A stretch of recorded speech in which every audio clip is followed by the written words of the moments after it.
You're listening to the Common Descent Podcast.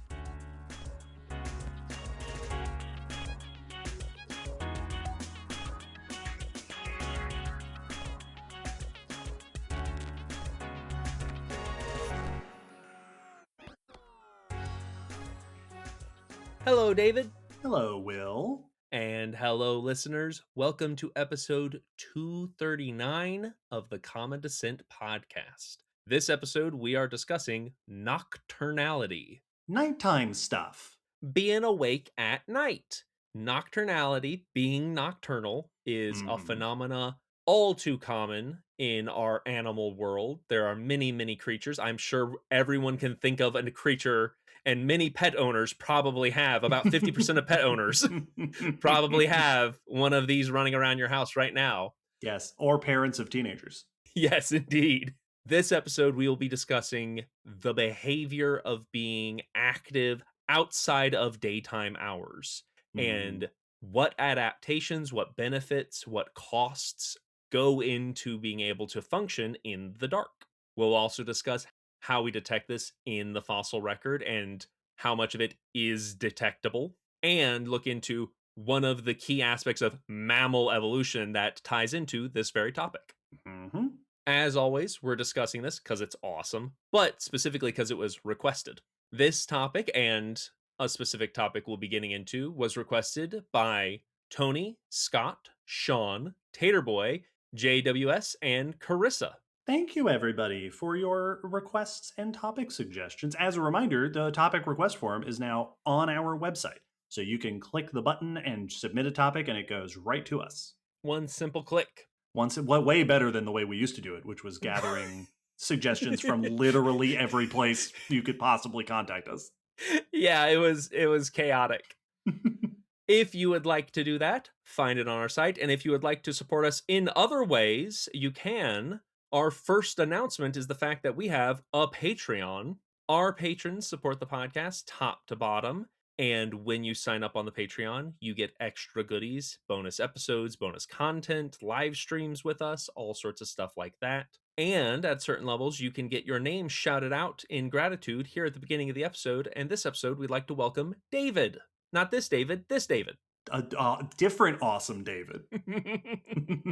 Thank you for your support to our newest patrons and to all of our patrons who have been supporting us throughout the whole history of the podcast, watching us grow. Our Patreon is a huge part of why we've grown so much that we had to change how we take topic requests. Yep. And on the note of supporting listeners and the cool ways you can keep us going financially, but also emotionally, we have a mailing address, and we've gotten some cool mail recently. We got a postcard from a mineral museum in northern Michigan sent to us by Elizabeth with a cool picture of a mineral on the front. Very pretty. And we got a bunch of gifts from some friends in Minnesota. We got a lovely letter, some stickers, some tote bags with the Rebelloon on the front. Yeah.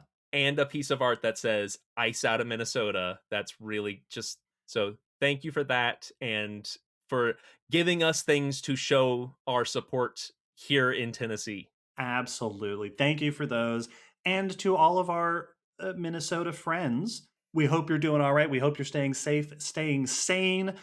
We want to give another shout out, as we've done in the past, to one particular organization that we have found inspiring in its helping people, the Women's Foundation of Minnesota, which has specifically an immigrant rapid response fund where they are accepting donations to help out people who are struggling specifically with all of the ice chaos going on up there. As always, our support goes out to everybody, not only in Minnesota, but everywhere in the country, where all of these things are very disruptive to our day-to-day lives. We hope everyone's doing all right. Absolutely. Take care out there, everyone. Next announcement is recently we were at ETSUCon, where we had fun talking about speculative evolution in with Nintendo creatures, further talking about it with people live. And we were given some gifts by our friend Aaron, who had some more dinosaur figurines and a book. I don't remember what the title of the book was. Children of Time, Adrian Tchaikovsky. There you go. It looks cool. Yeah. Thank you so much, Aaron. Always lovely to see recurring faces at our live events that we do.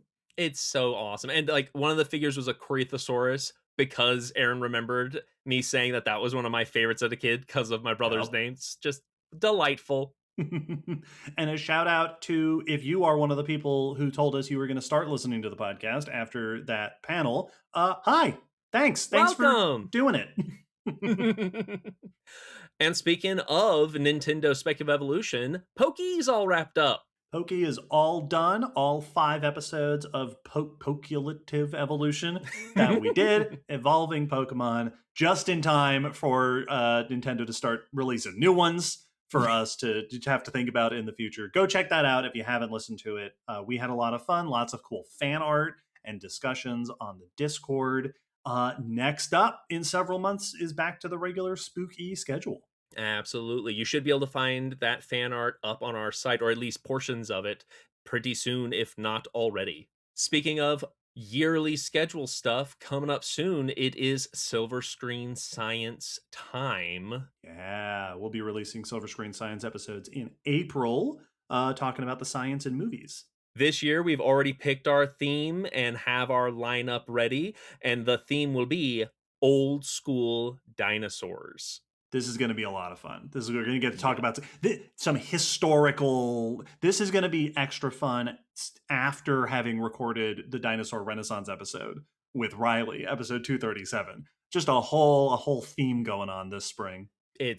I'm so excited to watch some classic foundational dinosaur films. And speaking of things that are happening in April, our first museum meetup of the year will be happening on Saturday, April 18th at the McClung Museum in Knoxville, Tennessee. This is at the University of Tennessee, Knoxville. We will be hanging out at the museum starting at 11 a.m.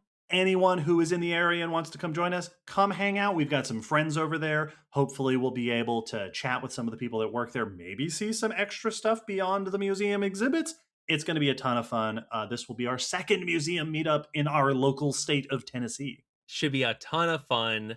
Chime in on the Discord if you're planning to join us, and we'll see everyone there who shows up. And with that, we can start our first section, which is the news. Every episode, we like to gather some recent scientific studies and news to discuss what's going on in the world of paleontology, earth science, and evolution. David, what's your news? Snakes. Yep. Nope. This first bit of news is insights into new clues as to how snakes evolved their particular feeding mechanisms. What changes happened over the course of snake evolution that allowed them to be the way that they are? To eat things in one big bite.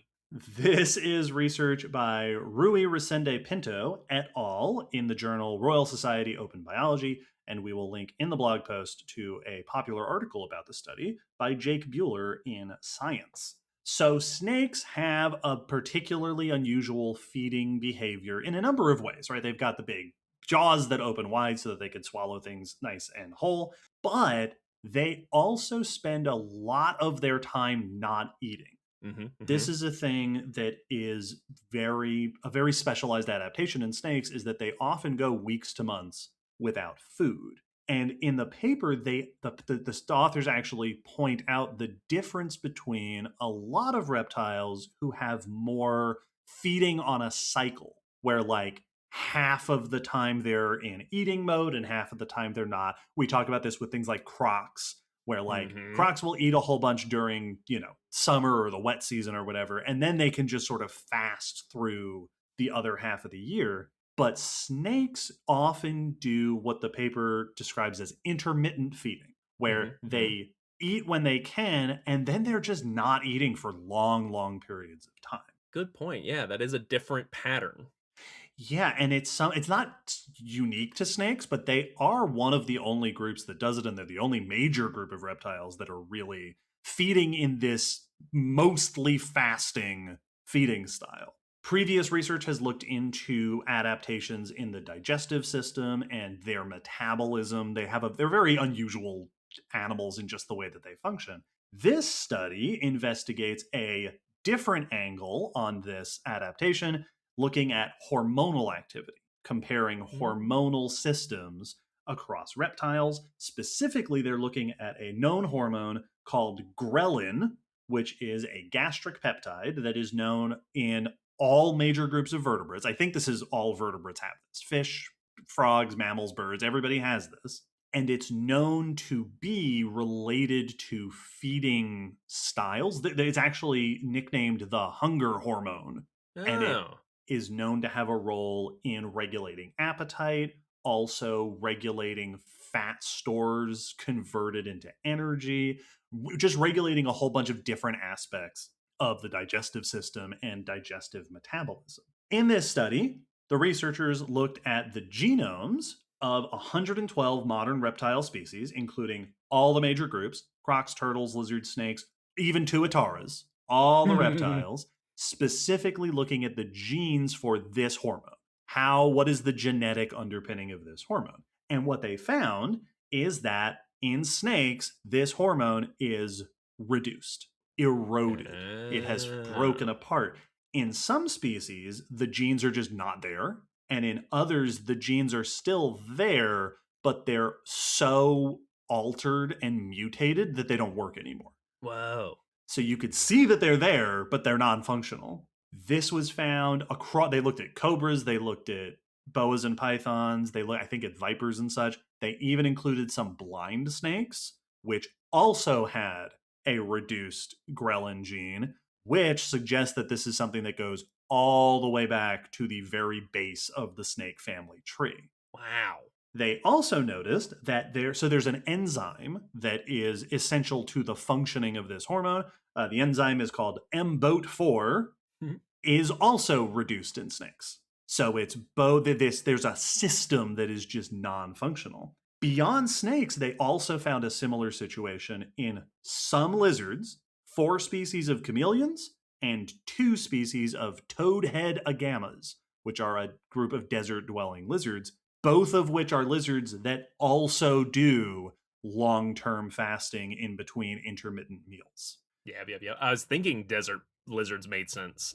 Yes, so this does seem to be a convergent dietary lifestyle that is associated with a convergent loss of this hormonal system that regulates food intake and food metabolism. The researchers point out that this might be that losing this system suppresses appetite, which just makes it easier to go longer times without eating. It might also be that they're not converting fat to energy as much as other animals are doing, which allows their fat stores to last longer. So exactly what it is that is missing in these animals that lets them fast for long, long periods is unclear. Like losing this hormone system, exactly how that's helpful or not, it is, we can speculate, but it seems to be related to this unusual lifestyle, this genetic shift in how their hormones work. I love when we discover that a seemingly simple behavior of just not eating often or not eating at regular pacing is actually very complex to figure out the details of. Yeah. That's always fun when it sounds like something of like, and then they can go long periods without eating, but when food is available, they eat. Mm-hmm. It's like, oh, cool. That's pretty straightforward. You'd think so, but yet it's actually a really interesting genetic quirk of this group that is doing maybe a couple of different things, but we're not sure which ones. Yeah. The tricky thing with a hormone situation like this, like I said, this is nicknamed the hunger hormone, which is a fairly misleading name. Right? It is related to hunger, but it does a whole bunch of stuff. I think it also, in the paper, they talk about that this particular peptide is multifunctional. So it might do things beyond the dietary lifestyle. So it's got a whole bunch of functions. Which one of those is the important piece to this particular puzzle? Or if it's all of them, we're just going to have to keep looking at snakes.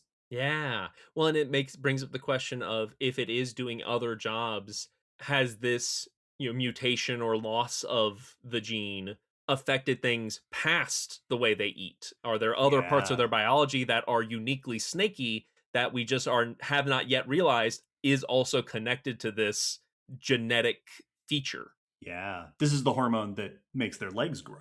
Yes. Whoa, look at that. What a side effect. That, just for the sake of the audience, that's absolutely not true. That is 100% not what is happening. It's the eyelid hormone. This is the eyelid hormone, and you're just gonna have to make do without him. Yeah, keep those eyes open for food. Yep. So neat. Well, my first news is about not technically crocs, but very croc-shaped things.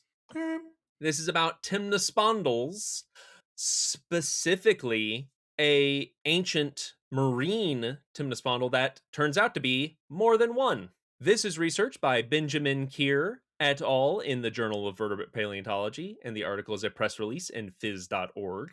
So, temnospondyls, we talked about them a little while back. Episode 212, early amphibious land-dwelling vertebrates. Absolutely. A number of them, and some specific groups, went past just being semi-aquatic and went back to being marine. We talked about this a little bit in our secondarily aquatic episode.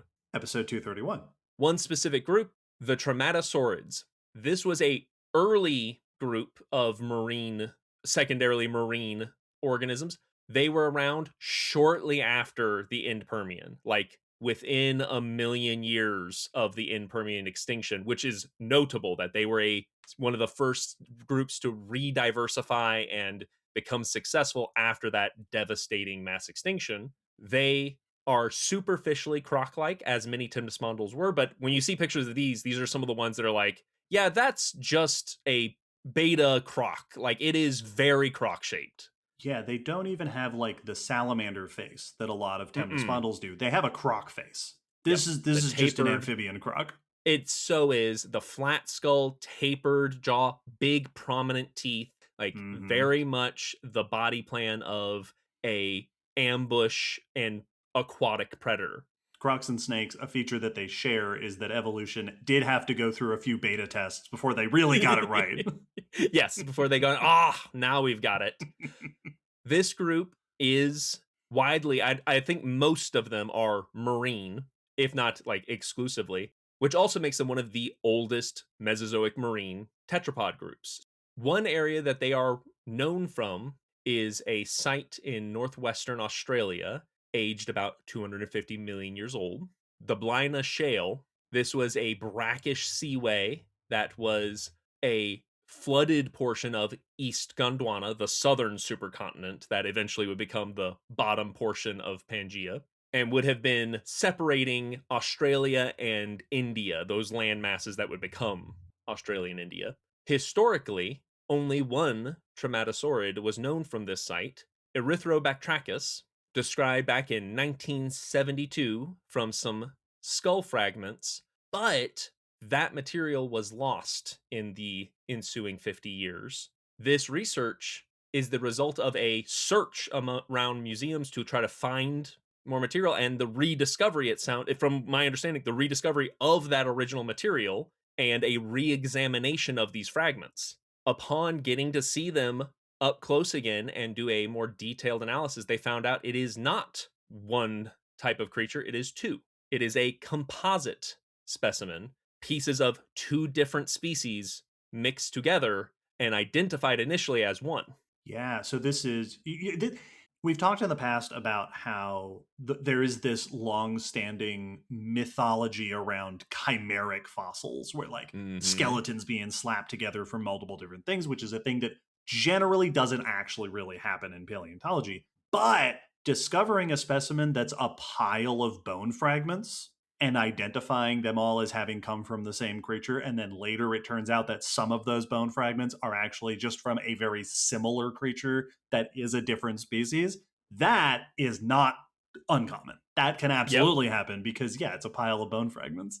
Well, and it happened, often it happens with very, very specific studies, but we have a whole bunch of skulls, one species, and we go, actually, one of these is Nanotyrannus. And right. things like that happen. In this case, Erythrobactrachus is still one of the that one is still there, but the other species is a known species, another Trematosaurid. This is Aphanorama. another subfamily of trematosaurids. This one is well known from around the world, which we'll talk about in just a second.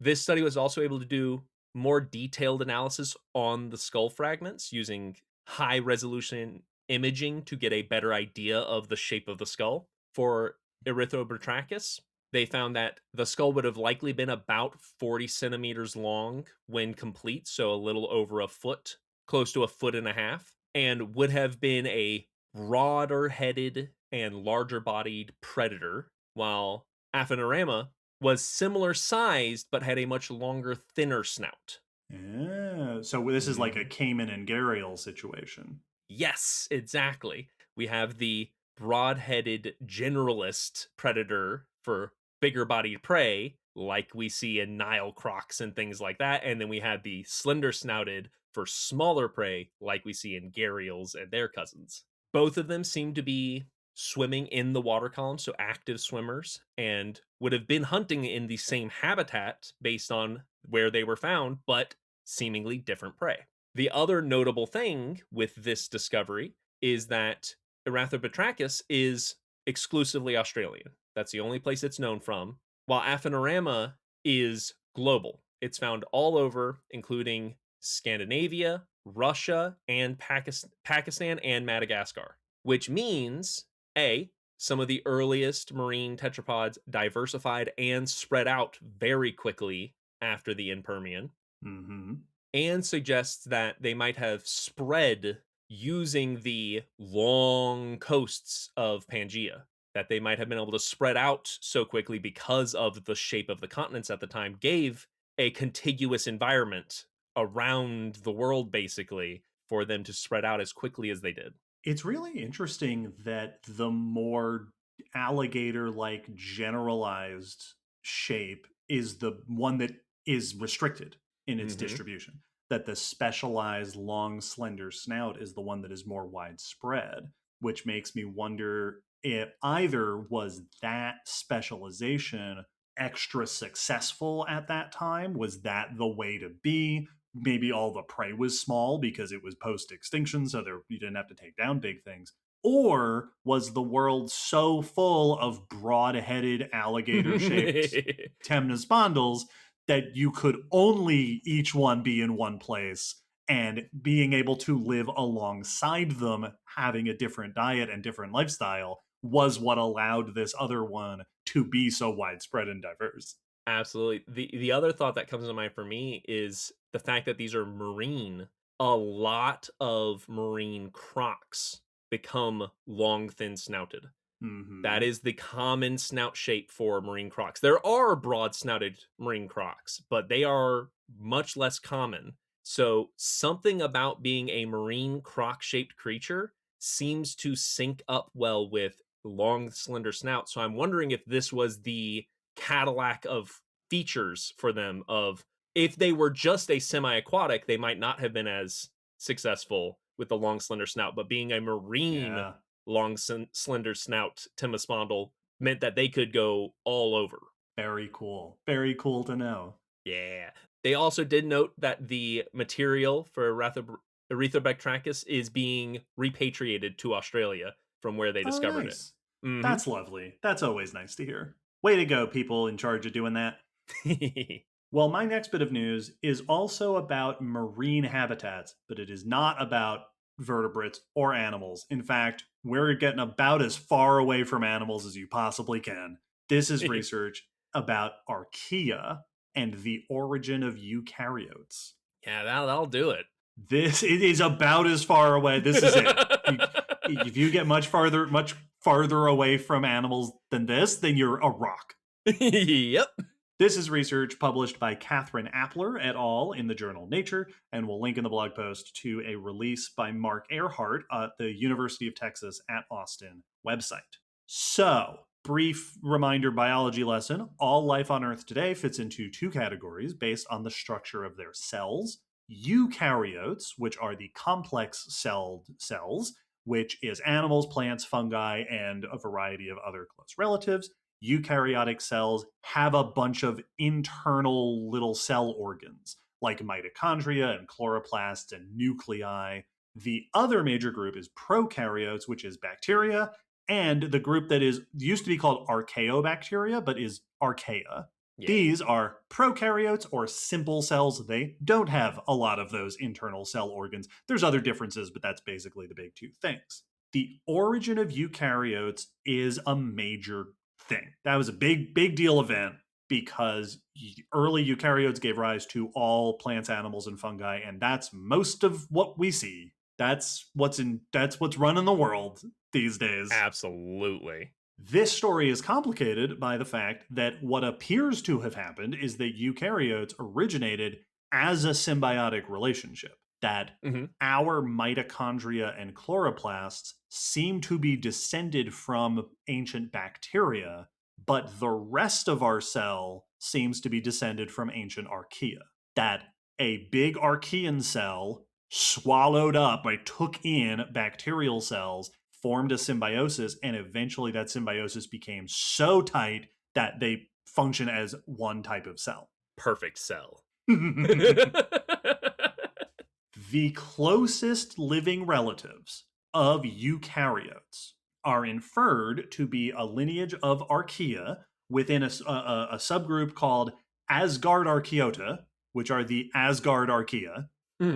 And specifically, there is a sub-lineage of Asgardarchaea called Heimdall archaea. Very Norse mythology of these scientists. I love it. So this is the group that we think is the closest relative of eukaryotes, and thus maybe a good insight into the early ancestors of eukaryotes. But we have very little information about the lives of these archaea. Also, there's not a lot of fossils. So this study did an analysis of environmental DNA from ocean sediments around the world. Just a bunch of DNA pulled out of seafloor dirt. This data was compiled from several different marine expeditions, and according to the release, the researchers went through about 15 terabytes of environmental DNA to sort out the particular group of archaea that they're looking for. Wow. They ended up with just over 400 genomes of Asgard archaea, including a bunch of new ones, which nearly doubles the known genomic diversity for this group. So this is just expanding the database of our genetic insights into these living microbes. Cool. If you know anything about archaea, it is probably the fact that they are famously extremophiles.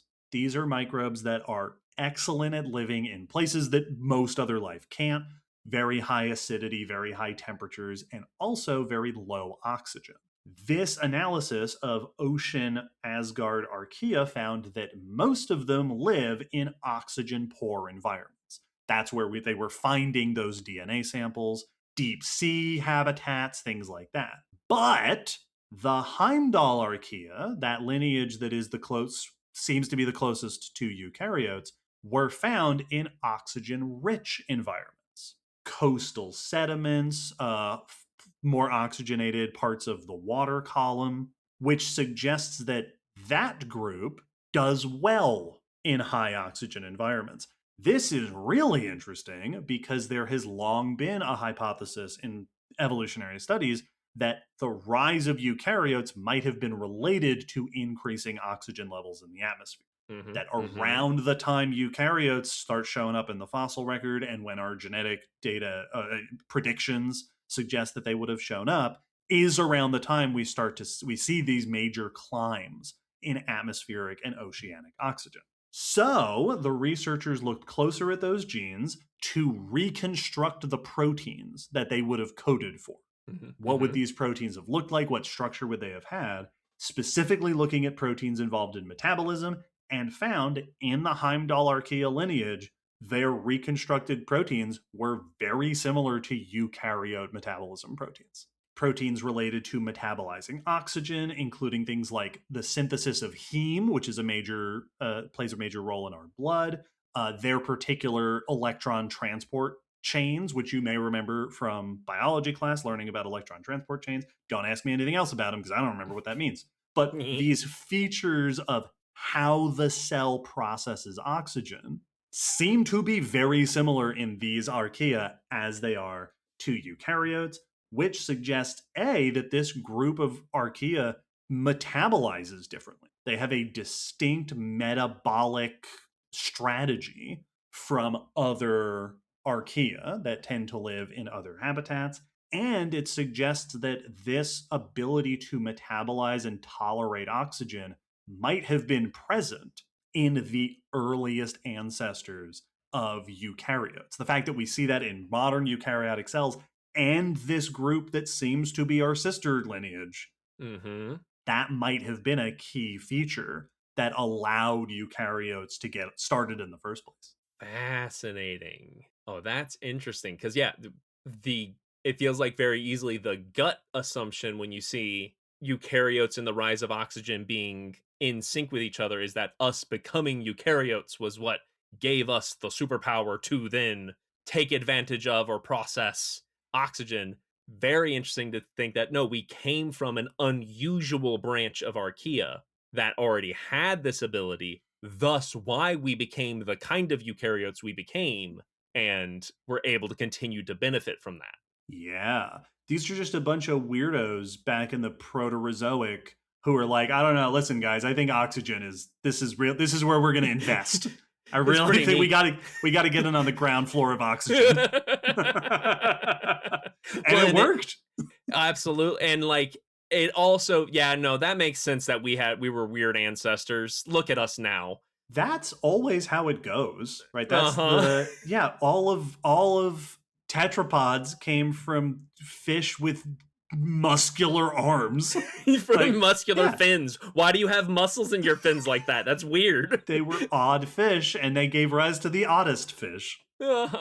So we're all of us animals are just a bunch of strange oxygen sucking archaea.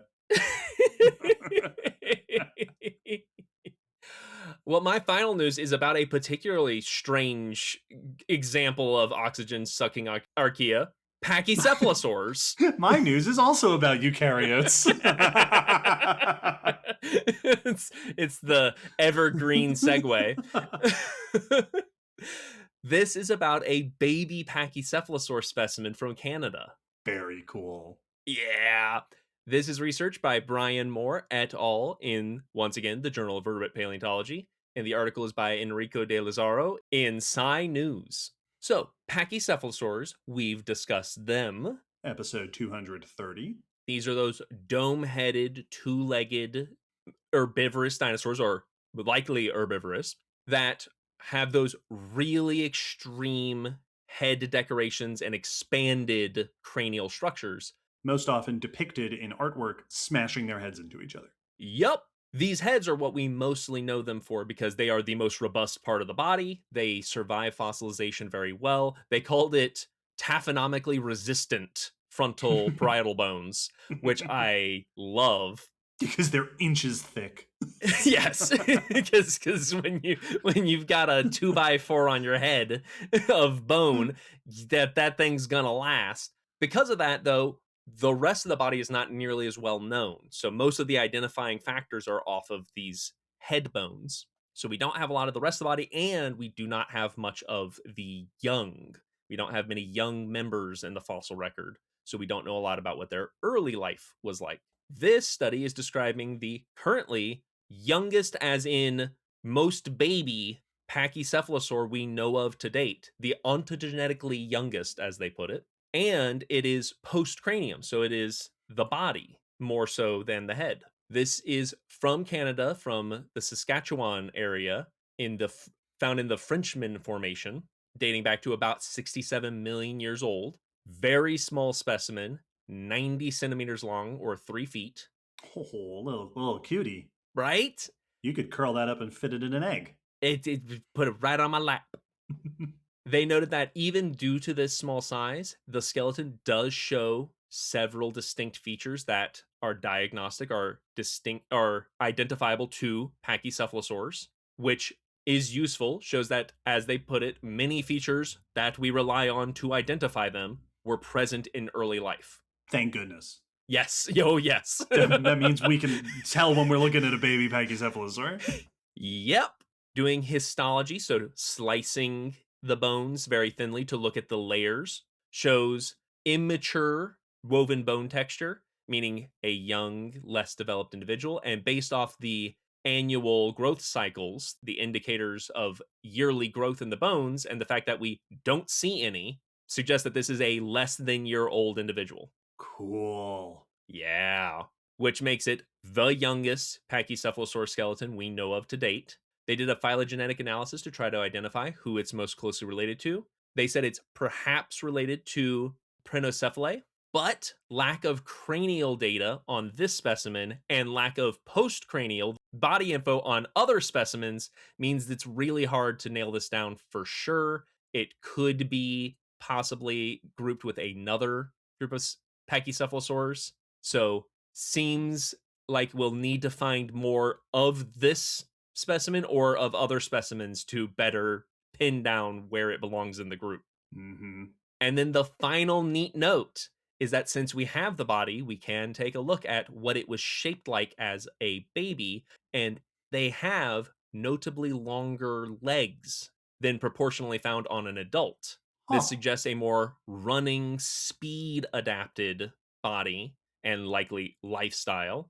As we see them get bigger, they get a bit heavier and more stocky in their limbs, less running adapted than we see in this baby. Very interesting. I do wonder if that's a regular growth feature Mhm. of this group, or is this just a baby of a running adapted species? Yeah, exactly. Do we find the adult and it is also built like a Yeah, sprinter? this was just a speedy Pachycephalosaur. Didn't we get not too long ago? There was the report of the first baby ankylosaur. What a time for Oh, baby yeah. dinosaurs! Yeah, right?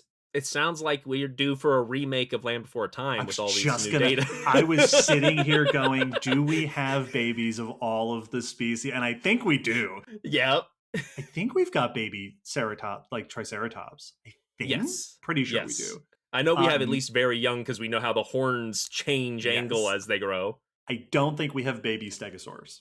No. That one, So I'm, have to I'm be an pretty sure ankylosaur. have to be an ankylosaur for now. We'll put that in there. I was absolutely thinking that for half of your talking about this before I realized that Ducky is not a Pachycephalosaur. So No, but I like was started off wrong. I'd take it. I'd We have take it. baby hadrosaurs. Absolutely, we have baby hadrosaurs. Oh That's yes. easy. What this is so it's so fun because we talk so often in paleontology about where are the gaps in our understanding Yes. of fossils, and there are geographic gaps where there are certain habitats that we don't find. There are temporal gaps where there's certain time periods in Earth history that we have fewer fossils. There's anatomical gaps where, like, we for pachycephalosaurs, we tend not to get the bones behind the head. But there's also age gaps, there's ontogenetic Mhm. gaps. And for dinosaurs, it's often the little ones, it's babies, Yeah. especially the less well known, like ankylosaurs, like pachycephalosaurs, the ones that don't seem to have been living in herds where they could just bury hundreds of them in one place, nice and conveniently for us.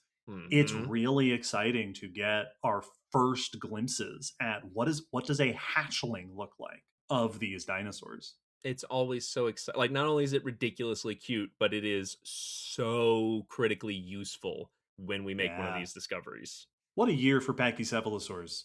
Because we also had that other one that we talked about in episode 230, the really basal one, I think, that I've Yeah. already forgotten. But yeah, like one of the really early branching. Man, by the end of 2026, we're going to know everything about Pachycephalosaurs. I'm here for it. I want to know more about these helmeted weirdos. And with that, we will wrap up the news and move into our main discussion, where we will discuss how does one go about lurking around at night.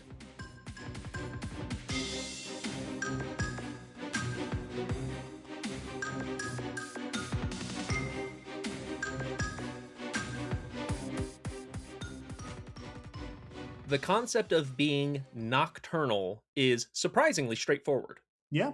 Active at night. This is one of those words that not only is very familiar, but it's like just a regular everyday word. Yes, people use this of nocturnal activities and will call, you see, usually jokingly, people nocturnal and stuff for being night owls. Yeah, this is a pretty common word. Yes. And nocturne, it as it is in the it is about being active at night, and that's basically it. Thanks for listening, everybody. Yep.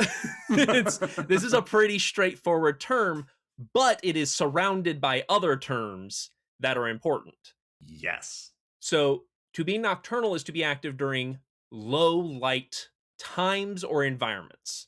This is referring to what we call deal activity patterns, which is when are you active during the day? So, Right. the deal, the 24-hour day, what portion of that 24 hours are you active? Nocturnal is the dark portion, diurnal is the day portion, the bright portion, because you'll see these said as day and night active, but really what they're meaning is light and dark. Diurnal is bright times, nocturnal is dark times. Yeah, because it varies, because how much day and night, like how much light and dark Yes. there is changes over the course of the year. And Yes. so do the activity patterns. It's not like Exactly. at 12 o'clock, this animal wakes up and goes out exploring.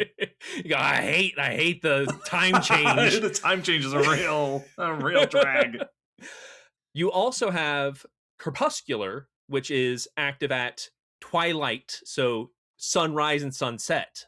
Right, dawn and dusk. Because day and night are not a binary system. Nope. There's a nice little it's gray area is not orangish area in between them. There's also cathemeral, which is active day or night, anytime. Right, whenever you want. Yep. And there are animals that don't seem to really follow the day-night cycle in their activities. Yeah, which is to say that their activity level is mostly driven by something else. Yes. These also relate to another set of terms which have to do with light level. So this is activity time. You'll often see these terms used either in conjunction or sometimes interchangeably with what light level an animal is adapted or active in. You have photopic, which is diurnal, bright light, photon. Scotopic, nocturnal, low light. And mesopic, which is the cathemeral, all lights. And often crepuscular will kind of be grouped somewhere in here because it's that more vague, not as specific. These traits and these descriptions usually refer to time of day, but you can get things like dark environments that will have very nocturnal features to the animals found there. So underbrush, caves, things like that can also effectively be nocturnal in what you expect in the patterns you see, as is to be expected for why we are naming the episode Nocturnality instead of Diurnality. Being nocturnal is a special adaptation. The majority of amniotes are diurnal. Sure. About 58%, according to studies that have looked at the overall pattern. The other portions break up roughly into scotopic being about 27%, so nocturnal, and then the mesopic being 14%. So the fewest amount are actually active at those in between or all around times. Which does emphasize that point that among amniotes, right, our bony, land-dwelling, mostly vertebrate animals, only about a quarter are nighttime dwellers. Yes. Which is nice to hear, because I was a little bit like, is this another one of those things where we've decided the default is just the thing that we do? And actually, but no, it does seem to be, which makes a lot of sense. Because Absolutely. so much of being an animal is benefited from the sun being out. Yes. But it is interesting how it breaks up across groups, because most of the diurnal members are flying. That is by far the majority. 77% of flyers are daytime active. And that's interesting because flyers are extremely diverse. Yes. So there is a bit of a bias there that, like, yeah, birds are extraordinarily diverse, and bats are one of the most diverse groups of mammals. Yep. When you look at terrestrial animals, not flying but on land, about 40% are diurnal and nocturnal. So 40-40. Okay. Yeah. Interesting. And this is continued when you take a look at mammals specifically, where typically it's estimated about just over half of mammals are non-marine mammals are nocturnal. That one doesn't surprise me. Yep. That is a common factor with mammals, which I'm sure we will discuss at length in this episode. Yeah. And the remaining tend to be grouped more in the cathemeral category. Very few mammals are categorized often as diurnal. Yeah. One of the few exceptions is primates, which is Yes. us. Well, you can't see all of the nice colors if the sun's Right, not out. exactly. Which we will talk about. Yep. To give some examples, just so that you can have some kind of critters in your mind, nocturnal animals I feel are very famous. You know, things like bats, owls. A lot of your ferrets and their cousins are nocturnal. Bush babies, cats and dogs are heavily nocturnal. We'll talk about that as well. Diurnal, you get things like us and primates, squirrels, songbirds. You know, a lot of the animals that we're used to seeing because they're the ones active at the same time as us. Yes. Crepuscular may be less well known. Rabbits, skunks, things like some predators like tigers and hyenas are often grouped within this. And then this is the one that, because cathemeral I feel like never gets talked about. The examples I found were fosses and lions are active kind of all the way around, even though lions tend to prefer to hunt at night.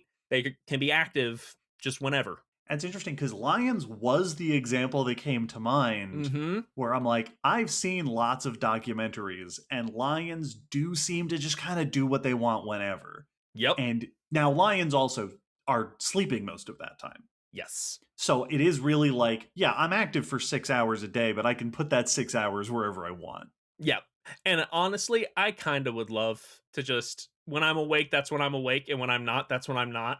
Yeah. And most of our examples, the examples we've been talking about are very much vertebrate examples.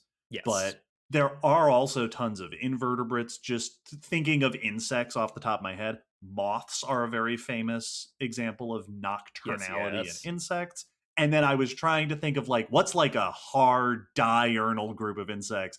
And my first thought was bees. Because if you're going after flowers, that's going to be the time to do it, is during the day. Though we'll talk about that as well.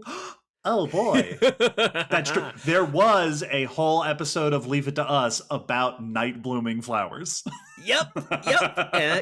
There's important stuff to discuss there. Yep. It's also good to note that most discussions of diurnal nocturnal animals also focus on land. Yeah. Which is two parts. One, we're on land, we're biased about land. So our discussions tend to default that way. Us as in we here on the podcast and humanity in general. Right. Scientists, the people doing the research. Yep. But also that only certain portions of the marine environment care about the sun because once you go deep enough, the sun might as well not be there. So you don't get the same patterns, but you can get similar things. We talked in the deep sea episode about organisms that migrate up and down the water column to take advantage of the nighttime at the surface when there's fewer surface predators. Episode 128. A lot of adaptations for deep sea creatures are very similar to adaptations we see in nocturnal creatures. So there is overlap. It's just not the same exact situation as what we consider nocturnal. Right. That they got its own whole episode. You can go listen to 128. So why would one decide to be awake at night? I mean, I know why I decide to. Yep. It's when everyone else is asleep. Everyone else is asleep and I have some peace and quiet. It's so nice. I can just putter around. There's no pressure put upon me by society and other people. I get to be free. I did find a really great note in the wiki when I was just trying to find some, give me some quick examples of the different groups they had for diurnal animals. Humans, in parentheses, except for night owls. Yep. Except for teenagers. Thank you, Wikipedia. I feel seen. Well, because you know that article was written at 3:00 in the morning. Yep. But there are notable survival benefits to being active at night, but also just different times of day. That's one of the things that will come up very often is just that being active at a different time of day than other animals has benefits. One, resource management. That if all animals are in an environment are awake at the same time, they're all having to go for the food that's available all at once. Yes. If you go to Taco Bell at 3:30 in the morning, the line's a lot shorter. Yep. This has to do with food management, space management. Mhm. If we're all trying to do our mating calls at the same time because we're all awake at the same time, we're yelling over each other. We're all trying to use the same tree to call from and to move around. Being awake at night just splits that up. The example I've seen, which is a classic one, is hawks and owls hunt the same prey, but hawks hunt during the day, owls hunt at night. So they're not actually getting in each other's way. Yeah. You also see that in like a lot of frogs, where there are Mhm. some frogs that are very famously active like early morning, and some are like afternoon, and some are croaking in the middle of the night. Or you same thing with like crickets and vocal, noisy insects that are doing it at different times of day, in part to avoid interference. I've heard the anecdote from researchers who have worked in rainforests that you don't need a watch because you can just time your day on the animal calls because they are Yeah. on time every day because that's the time that, and sometimes it's the temperature of the air, that's the time their call carries best. Yeah. They are consistent with that schedule. Listen, kids, in bed by frog. Oh, it's 2 past frog. Another major reason that comes up is predation, both pro and against. Yeah. Nighttime activity is great for predators and to avoid predators. Many predators are nocturnal because that's when their prey might be asleep. That's when their prey, if they're daytime animals, especially, even if they are awake, aren't going to have as good senses. But for many prey animals, shifting to being a nocturnal creature also might avoid daytime predators. This pattern is noted among lots of different groups. You'll also see specific activities, like some seabirds and sea turtles famously nest at night, even though they may be diurnal animals typically. They nest at night when the predators hopefully won't be as abundant. Yeah, under cover of darkness. So you may have occasional nocturnal behavior for specific reasons. Yeah, it's very similar to the reason why so many people commit crimes at night. Yeah, exactly. We avoid the predators. You avoid not as many witnesses, and it's harder to see what you're doing. Another reason that it's nice to be awake at night is you avoid the day, specifically the sun. The deadly laser. This is why I like being active out at night. I'll go run errands when the sun's down. I was just talking to some friends about the Colombian hippos and the local people who tell about how the hippos are dangerous at night because hippos spend the daytime in the water to protect Yes. themselves, and they graze at night. Absolutely, because the sun is harsh. It is something you have to deal with, and midday temperatures, especially in certain environments, can be deadly. Deserts and arid environments, that middle of the day, if you go out and do stuff, unless you are very specialized, you are not going to make it. Being active outside of that time, potentially at the beginning and end of the day for lots of animals, or at night, avoids the toughness of those environments. Lots of desert animals are nocturnal. One great example I saw was that the Hamilton's frog is nocturnal to avoid daytime temperatures and only comes out during the day if it's super moist. Oh, interesting. And so it's a water conservation, not to dry out. I also saw it noted that climate change has been noted to be shifting some animals toward more nocturnal lifestyles, or at least shifting their activity throughout that deal pattern, Yeah. which is a useful way to adapt to temperature change because it means you can avoid the changing temperature without leaving your habitat.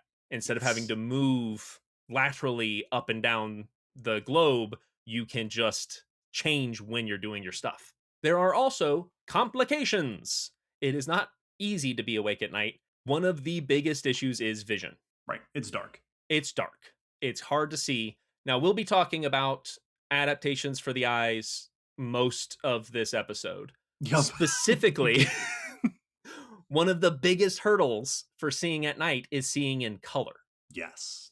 because there's not there. You don't see color if there's not enough light. You need all of that visible spectrum to be broken up. This is why your D&D character who has dark vision can only see in shades of gray.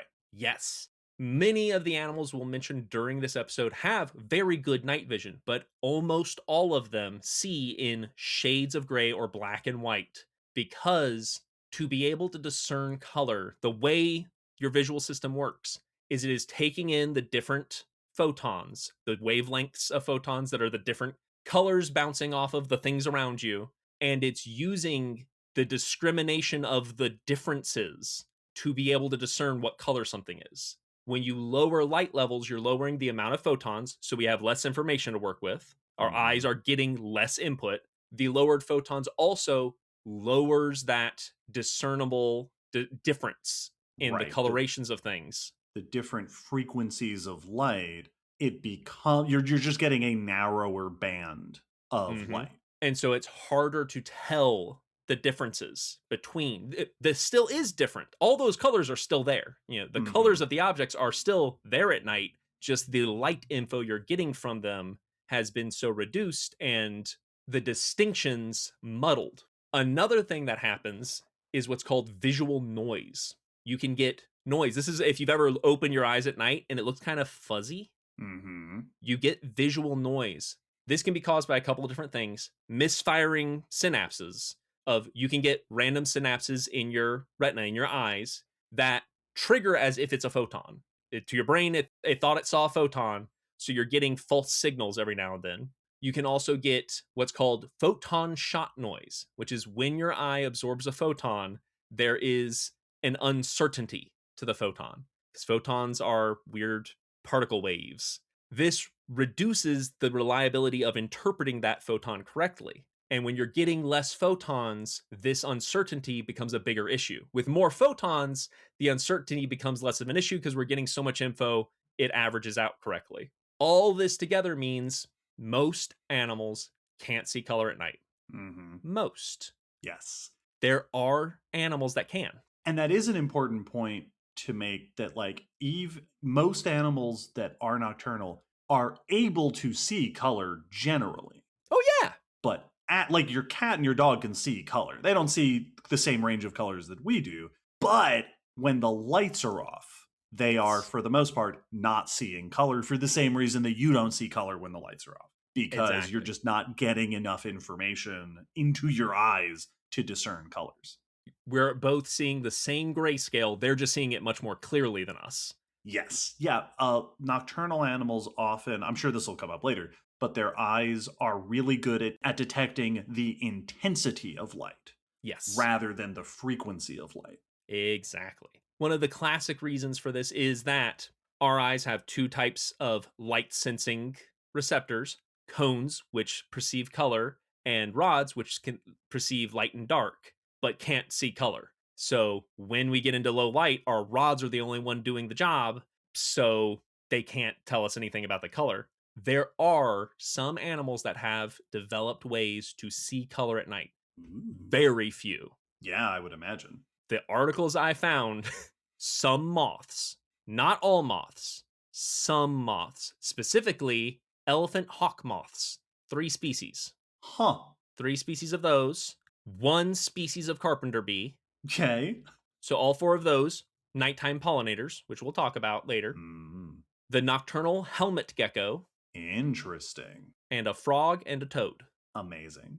That's as far as we have confirmed. There are other candidates out there that seem to have traits that might mean they could see in color, but we have not been able to test and confirm that they can.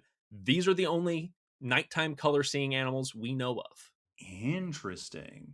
They've been able to achieve this in a couple of cool ways. Some are the way their eyes pick up light. The hawk moths have 3 spectral classes of photoreceptors, UV, blue, and green, and using these, they're able to discern color in low light. The nocturnal helmet gecko has all cone retinas. Whoa.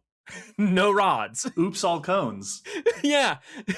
So they are able to see color because that's the only receptor they're dealing with. Wow. That seems like a mistake. Yeah. It said that they're able to detect color at very low levels, dimmer than moonlight. Whoa. Wild.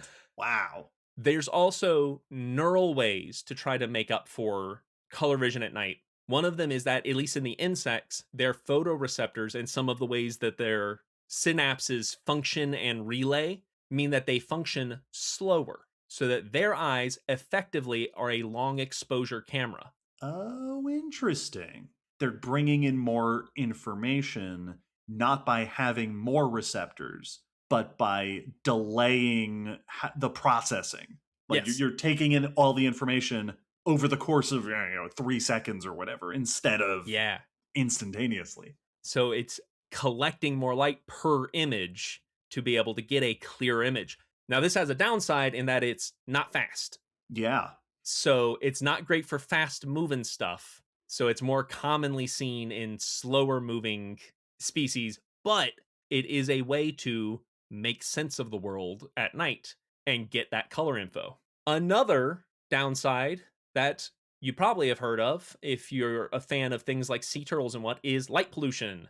We have introduced a problem for nocturnal animals in that we like to keep lights on at night, which messes up the activity pattern of these animals, Yeah. both from confusing their schedule. If the lights are on, they might not realize it's time to be active, making it easier for animals that are trying to be sneaky at night to be seen by potential predators, and messing up some of these specialized vision systems. If I'm specialized for this light level and you turn if you've ever been in a room and someone suddenly turns all the lights on, it's not very pleasant.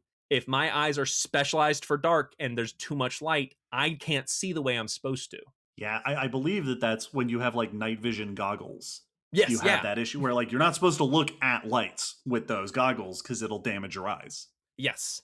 So this is a very big problem. This is why they have rules about like turning lights off during sea turtle nesting so as not to confuse them, and trying to find ways to just lower our light usage at night so that animals can continue to be nocturnal. Now that we know why an animal might go to the dark, how do you function once you're there? Being nocturnal takes a lot of specialized adaptations. Frankly, it is easy to see and move around during the day because there's an abundance of sensory information with light and whatnot.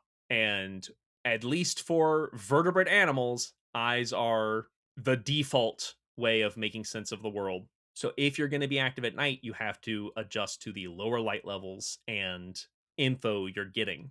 Therefore, we see in nocturnal animals, eyes are super specialized, as is the most obvious feature. When you look at a nocturnal animal, they got big old eyes. Yes. A lot of those examples we listed before, like bush babies and even house cats, just Yep. those big eyes for bringing in lots of light. And that's exactly what it's for, is the larger the eye, the more light that can make it into the eye. And the more light that can make it in, the more info you're getting visually. Yeah, there's also more room for receptors. You can have more physical receptors in the eye for taking in light. Though what you typically actually see is that the relative ratio of eye size and pupil opening to retina size is different in nocturnal and diurnal animals, and it's distinctly flipped. Larger openings and larger eyes for nocturnal with a smaller relative retina to focus as much light onto as concentrated an area. That makes and sense. then in diurnal, a smaller pupil with more retina to make use of all of that excess of information. And the smaller pupil is for acuity, sharper image. Like when you are doing a pinhole camera, it sharpens the image. So large pupil is for sensitivity, smaller is for acuity. Yes. Once again, to use cats as a great example, when you turn the lights on and your cat's big ol' open eyes shrink down to a slit, they're shifting it to adjust the amount of light they're taking in. And our pupils do the same thing. This is why you can be it can be painful when the lights get turned on in the middle of the night, because your eyes are taking in too much light because your pupils are dilated. I absolutely find myself if I'm walking around in the dark, I can feel myself like opening my eyes wider to try to see better. Yep. With these patterns that we're talking about, this is a standard or average size of pupil. Our eyes are not turning into nocturnal eyes when the pupil dilates. A nocturnal animal may not be able to constrict their pupil enough to be active during the day. So there are Mhm. some that just their eyes aren't built for bright light at all. And unsurprisingly, cathemeral groups often have an intermediate, a little bit Sure. of both going on. Another common feature you'll see is a tapentum lucidum, which is a reflective layer on the back of many animals' eyes. Yep, this is where you get that eye shine. Yes, the reflective eyes of cats and dogs. The famous, and it's not the exact same structure, but similar concept. When you shine a light over a yard and you see all of the wolf spider eyes glinting back at you, that's what Mhm. those are, not dewdrops. This structure lies behind the retina, which the retina is what collects information. It's what turns photons into info and allows the light to bounce back to the retina. Whatever light passed through it, bounce back and be sampled a second time. Mhm. You'll also see specializations in like insect eyes, in the way their compound eyes are used to collect extra light, because they can't just make bigger pupils because they don't have pupils. They have many lenses in their compound eyes, and they have two different kinds. The apposition eyes have light focused onto their version of a retina within each lens, within each ommatidium, the separate sections, and superposition eyes, which are collecting light from many lenses onto their receptor. Superposition eyes are the most common nocturnal insect eye because you're collecting from the whole thing onto your receptor. Yes, very much like you described nocturnal vertebrates. Big hmm pupil for bringing in lots of light, focused on a narrow area. Though all nocturnal ants, wasps, and bees have aposition eyes, which are less good for nocturnal, but they have widened the ommatidia to make them bigger lenses for each one and have wider receptors at the base to try to make as much use of each individual section of the compound eye. I love how much variety there is in eye adaptation for hmm seeing at night, and I love how much of it is just changing the proportions of the eye. Yes, it's like putting a different lens on your camera. Yeah, because you think about proportion differences being so important when it comes to like locomotion and things like that. hmm But the thought that yeah, the eye is just anatomy, and you can just change the size of some of different parts of it, and it Yeah, changes how it works. it changes the physics of now how you are interacting with the light, and you can now see better at night. There are also other ways to improve the senses for nighttime, in that smelling and hearing become much more important at night when vision is impaired. We can see this in many animals by looking at their brains and seeing that the sections for auditory and olfactory, hearing and smelling sensory information are enlarged, are Mm, selected for and specialized. And in mammals, very often you'll also see for tactile sensory with whiskers. Nocturnal mhm. animals utilize their whiskers much more than a diurnal one because that's going to help you get through closed environments without even needing to be able to see what's around you. A cat can move around with just the whiskers. Blind cats get around well with just their whiskers surprisingly effectively. And this is one of the coolest parts, and it might have come up in the Leave It to Us. Nighttime pollinators have many of these adaptations, but also the plants have adaptations to interact with these pollinators. Yeah, because it's a thing that is always so important to remember about flowers. The whole point of a flower is to get the attention of an animal. Yes. Like that's why, well, pretty flower, right? Pretty flowers, nice smelling flowers. That's their function, is to hmm say, hey, bees and stuff, here's where I am. And some flowers bloom at night. And so they hmm have to be able to do this job in low light settings. And though all the insects we mentioned in the color vision section Hmm. were pollinators, most nocturnal insect pollinators are not able to see color at night. So that is something these flowers have to adjust for. And many nocturnal flowers are very pale Yes. and therefore will stand out a bit more. They're a bit more stark. You'll also see that the scent flowers produce, if they are nocturnal, often will be scheduled with the daytime and the nighttime, they will release more attractive smells at night when trying to attract their nocturnal pollinators. Yeah, this came up. It was a focus of the discussion in that episode of Leave It to Us that Nora and Allie talked about night gardens, where Yeah. people will grow night gardens where the flowers are these like pale, bright colors and have these very strong scents. And then another one that is something that is not going to be on most people's radars for plants is that flowers can produce heat. They Mm. can exude heat. This is called thermogenesis. And this can be useful because most pollinators are insects, and insects don't do well in the cold. And nighttime is when it gets colder because the sun's on the other side of the planet. So if you can warm up your flower, it becomes even more enticing to these ectothermic pollinators. Yeah. I wonder if the heat also helps the smell. Yes, they noted that it also makes the scent more volatile, so it will Cool. increase the smellability. And for pollinators that can sense heat, like mosquitoes, Mm-hmm. it might make your flowers stand out more. Cool. It's super awesome. It's a really interesting note because, and this came up in that Night Flowers episode, that, and it doesn't seem like we're probably going to talk a whole lot about this in this episode, but the fact that there are plants that are doing their activity nocturnally is extra wild Yep. because the whole thing about plants is that they require the sun. Yep. And yeah, plants absolutely use the nighttime. We've talked before about how some plants do the second phase of their photosynthesizing at night so that they don't have to open up their leaves to breathe during the dry daytime. Mm-hmm. Episode 145, photosynthesis. And on the note of pollinators, we've been talking about bugs, but bats are big time pollinators in certain parts of the world. And Yes. pollinating bats are so cool. Yeah. I learned a thing. This is once again, as I like to name drop on here all the time, in the True Facts video about bats.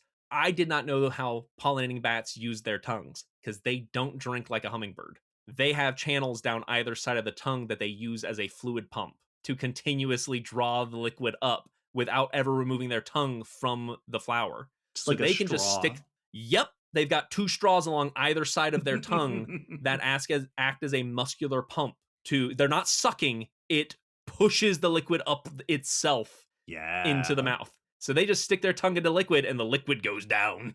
I believe I learned in that Leave It to Us episode that nighttime pollinating bats are a hugely important part of certain agriculture. Yep. Mexico. I want to say like tequila and those kinds of related products are thanks to night bats.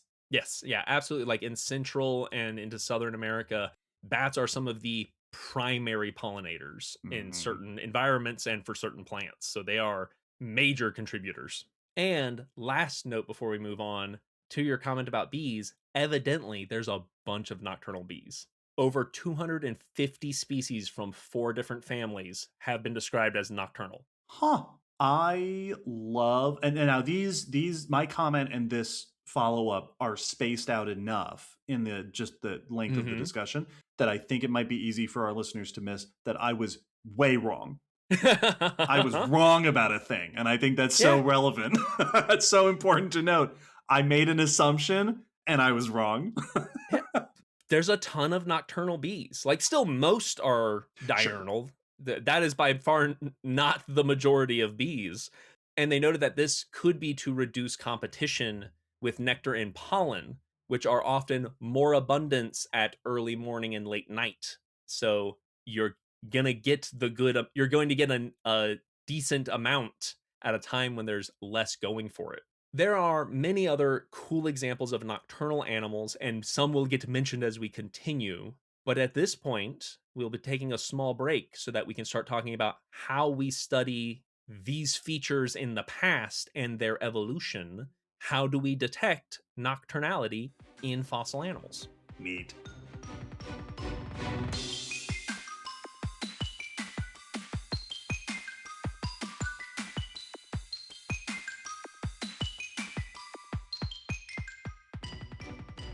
At this point in the podcast, it is time for our traditional part 2 question. Can we detect this thing in the fossil record? Mm-hmm. It's like that'd be our game show. Can it be detected in the fossil record? Sometimes we get to this part of the episode and the answer is no, and then we have to move on. This has happened before. Just like cacti, there are no nocturnal fossils. Good night. But it does raise the question of what would we even look for to Yes. try to identify nocturnal habits in fossil organisms? Because many of the things we've been discussing are physical features, but most are of the soft tissue of the eye. Right. When you look at an eyeball, very often, not always, there's still vagueness that can happen. But if you look at the details of the eyeball, the proportions, the rod to cone ratio, the neural setup for the retina, you can identify the specializations for low light pretty clearly, pretty consistently. Yeah, like if you handed an expert an eyeball, they would probably have a pretty easy time saying if it was a nocturnal animal. Yes.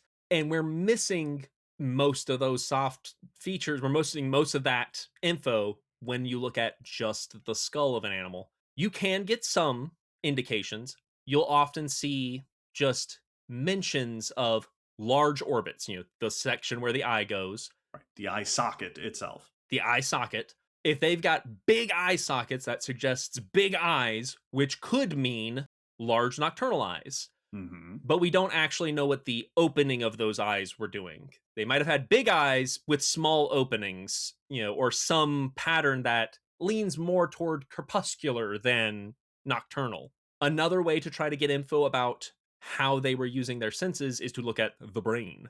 Mm-hmm. Looking at the shape of the brain case in certain animals can give you information about the different proportions of the sections of the brain, which would tell you how much brain power effectively they're directing toward different sensory abilities.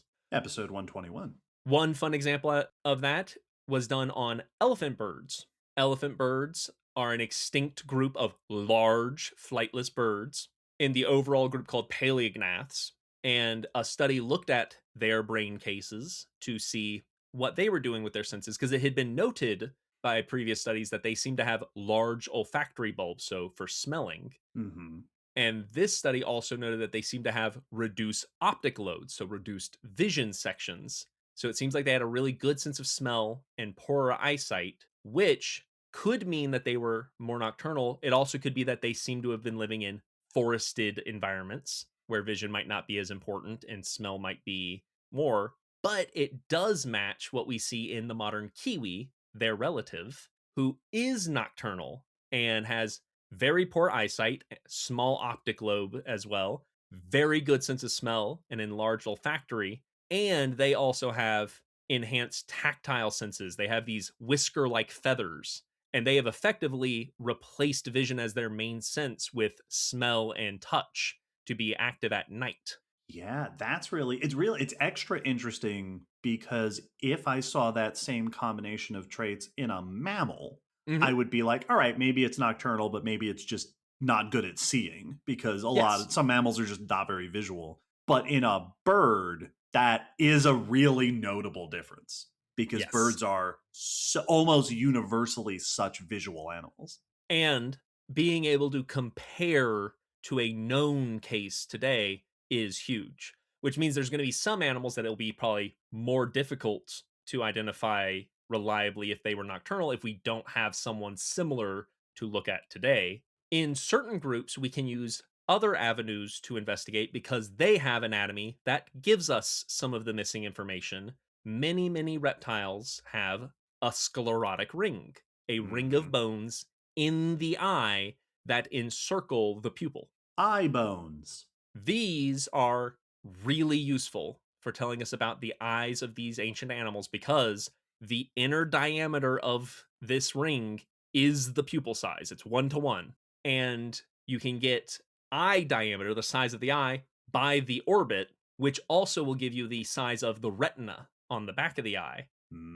So now we can look at the proportions we talked about earlier.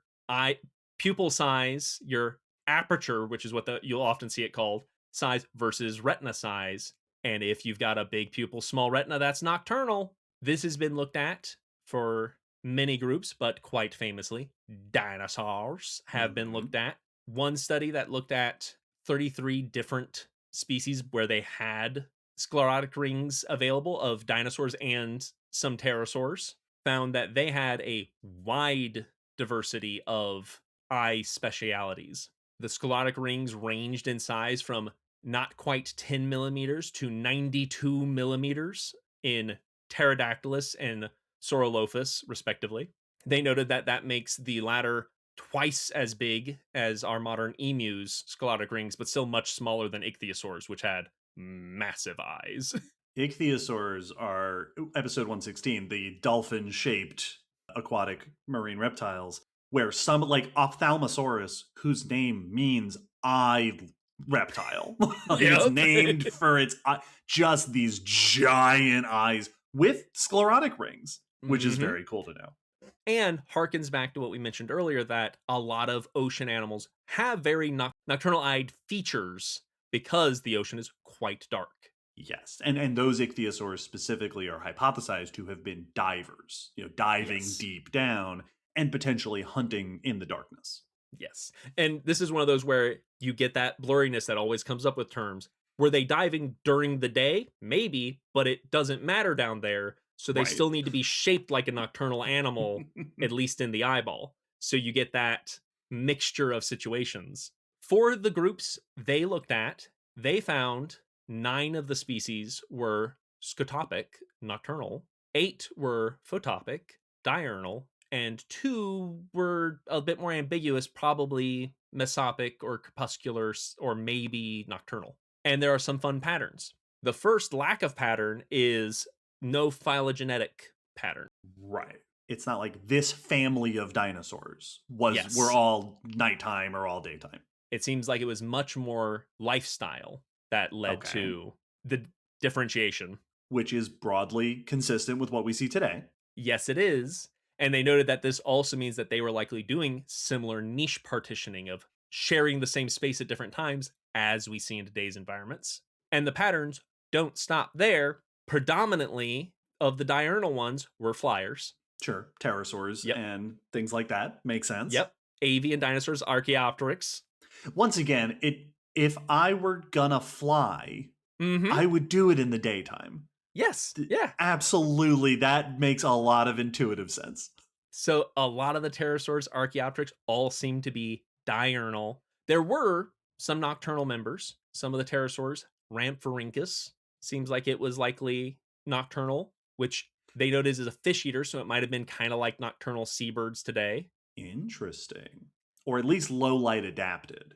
Because I also, in Yes. my head, I have an image of Rhamphorhynchus like flapping around forests and stuff. Mm-hmm. Mm-hmm. Exactly. Pterodostro, the filter feeder, also seems to be nocturnal, Interesting. which they also note we have nocturnal waterfowl that are filter feeders. So another lifestyle that there is a example of today. They made the note that Anurognathus, the little bat pterosaur, looks like it would be nocturnal, but they do not have a sclerotic ring to do this study on. So Mm. can't be you. Okay, they can't analyze it this way. They do have tiny heads and giant eyes, Yep. So it which looks like it. in broad anatomy looks like it would make sense as a nocturnal animal.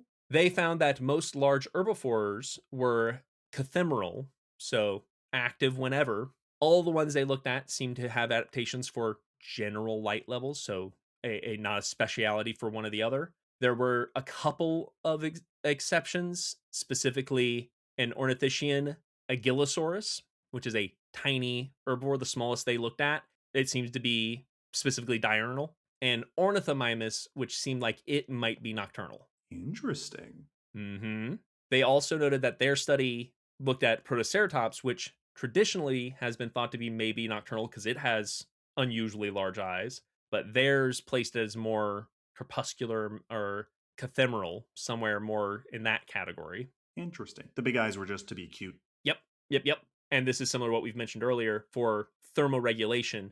Big herbivores have big bodies that heat up more easily than small bodies. So being active outside the hot times of day just might be more energy efficient for such a big animal. Yeah, this is an interesting pattern that you see that I thought to bring up earlier, and this is a nice way to segue back into it. You would think reptiles would be inclined for diurnality Hmm. because, right, you're warmed up by the sun. It's beneficial to be out in the sun. But not only are there tons of reptiles that thrive at night for a variety of reasons, but it's also entirely possible for it to be too hot for a Yes. reptile. Like if you want to go out looking for lizards and snakes, early morning is a great time to do it because that's when they come out to bask. But by the heat of the midday, most of them have gone and hid because Yes. now it's too hot for them. So even animals that rely so much on the sun do have to maneuver around how much sunlight and heat is actually out there. And you'll see things with like crocodilians are a famous one where they bask during the day to get warm enough and are mostly hunting and active at night. Yeah, they warm up and then they Yes. hold on to that heat throughout the night while they're doing what they do. And speaking of nocturnal reptiles, most of the terrestrial predators of the dinosaurs they looked at were nocturnal. Interesting. Makes Yeah. sense. We see it. There's a lot of nocturnal predators today, mammals and reptiles. Hmm. Everyone they looked at was either scotopic, so low light level, or mesotopic, mixed light levels, which is also similar to what we see in our mammalian carnivores.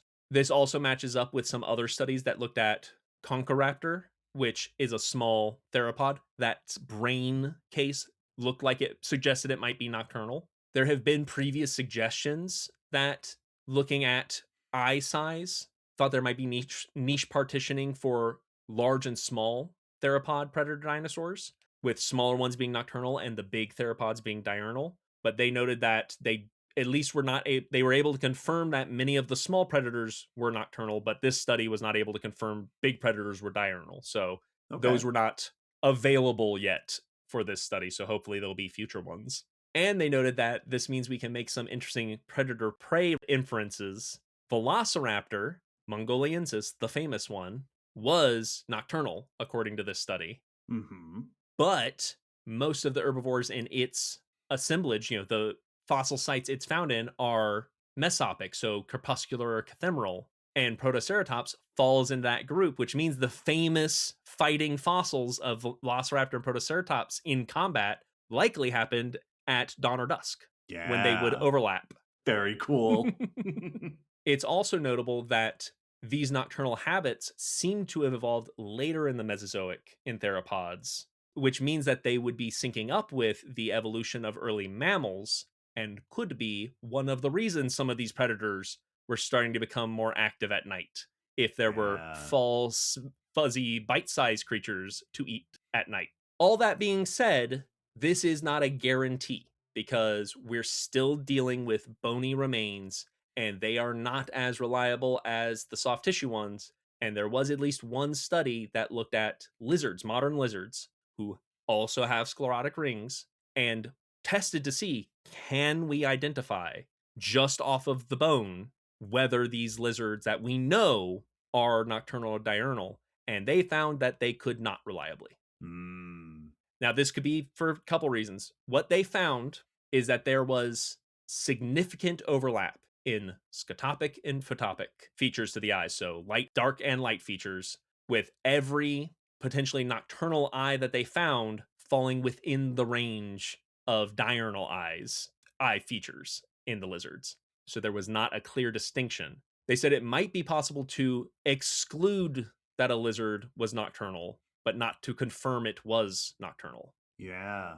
This could be due to the features of lizard skulls. Lizard skulls are less ossified than, say, a dinosaur skull. Right. This could be a lizard thing that is Yes, giving them problems. their skulls aren't quite as thickly and heavily boned as some other animals with sclerotic rings, so the features might not be as robust in them as we might see in others.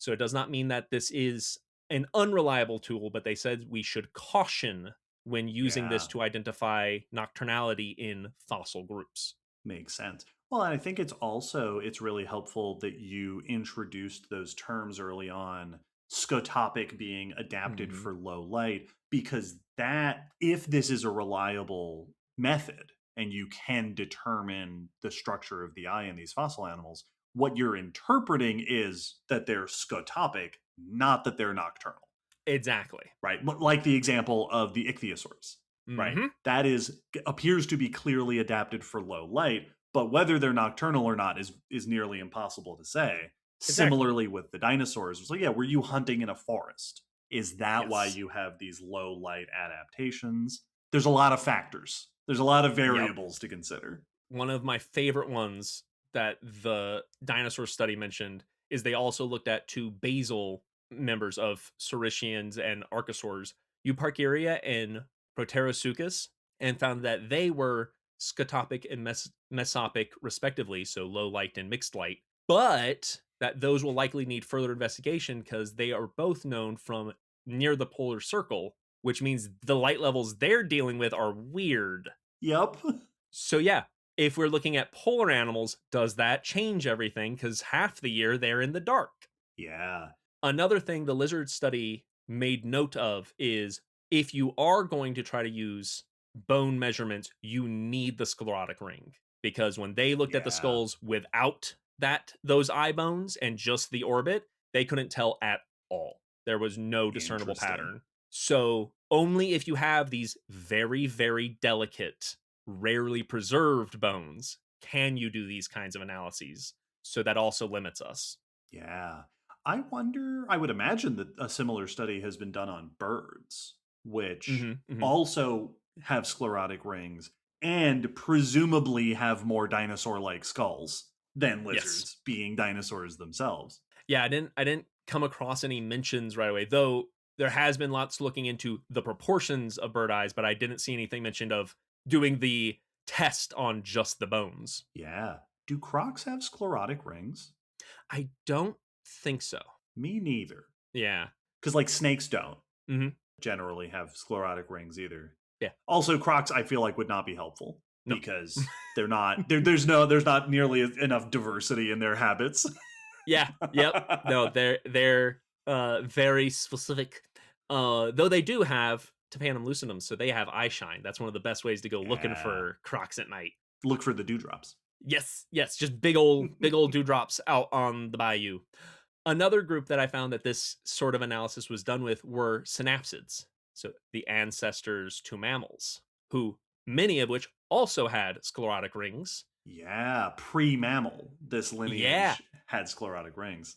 and a study looked into what do they show nocturnality wise, which is important because as we've indicated, nocturnal behavior is very common in mammals and has been for a very long time, and there's evidence for it, but considered likely to be ancestral to mammals. So the question of what were our ancestors doing Hmm. is a useful question. The study specifically looked at 24 synapsids from the Carboniferous to the Jurassic and found, much like the dinosaurs, a diversity of Okay.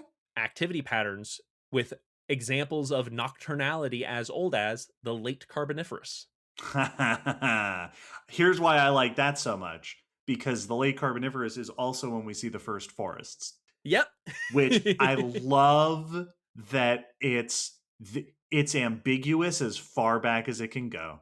Yes. Like, if we found evidence of low light adaptation on land dwelling animals from like the late Devonian or Yep. Yep. something, it'd be like, hey, you know what? Probably nocturnal. No, we don't get it till the Carboniferous when there's forests around. Well, and it's such a fun question because you could be nocturnal and in a forest, or you Yep. could be diurnal You're extra but in a low light. forest. And that Yeah. is I say that as a joke, but like Yeah. there isn't an extra low, like there's Hmm. no it's you at a certain point you stop seeing altogether, right? At a certain point Yes. you're a cave dweller and you just lose your eyes.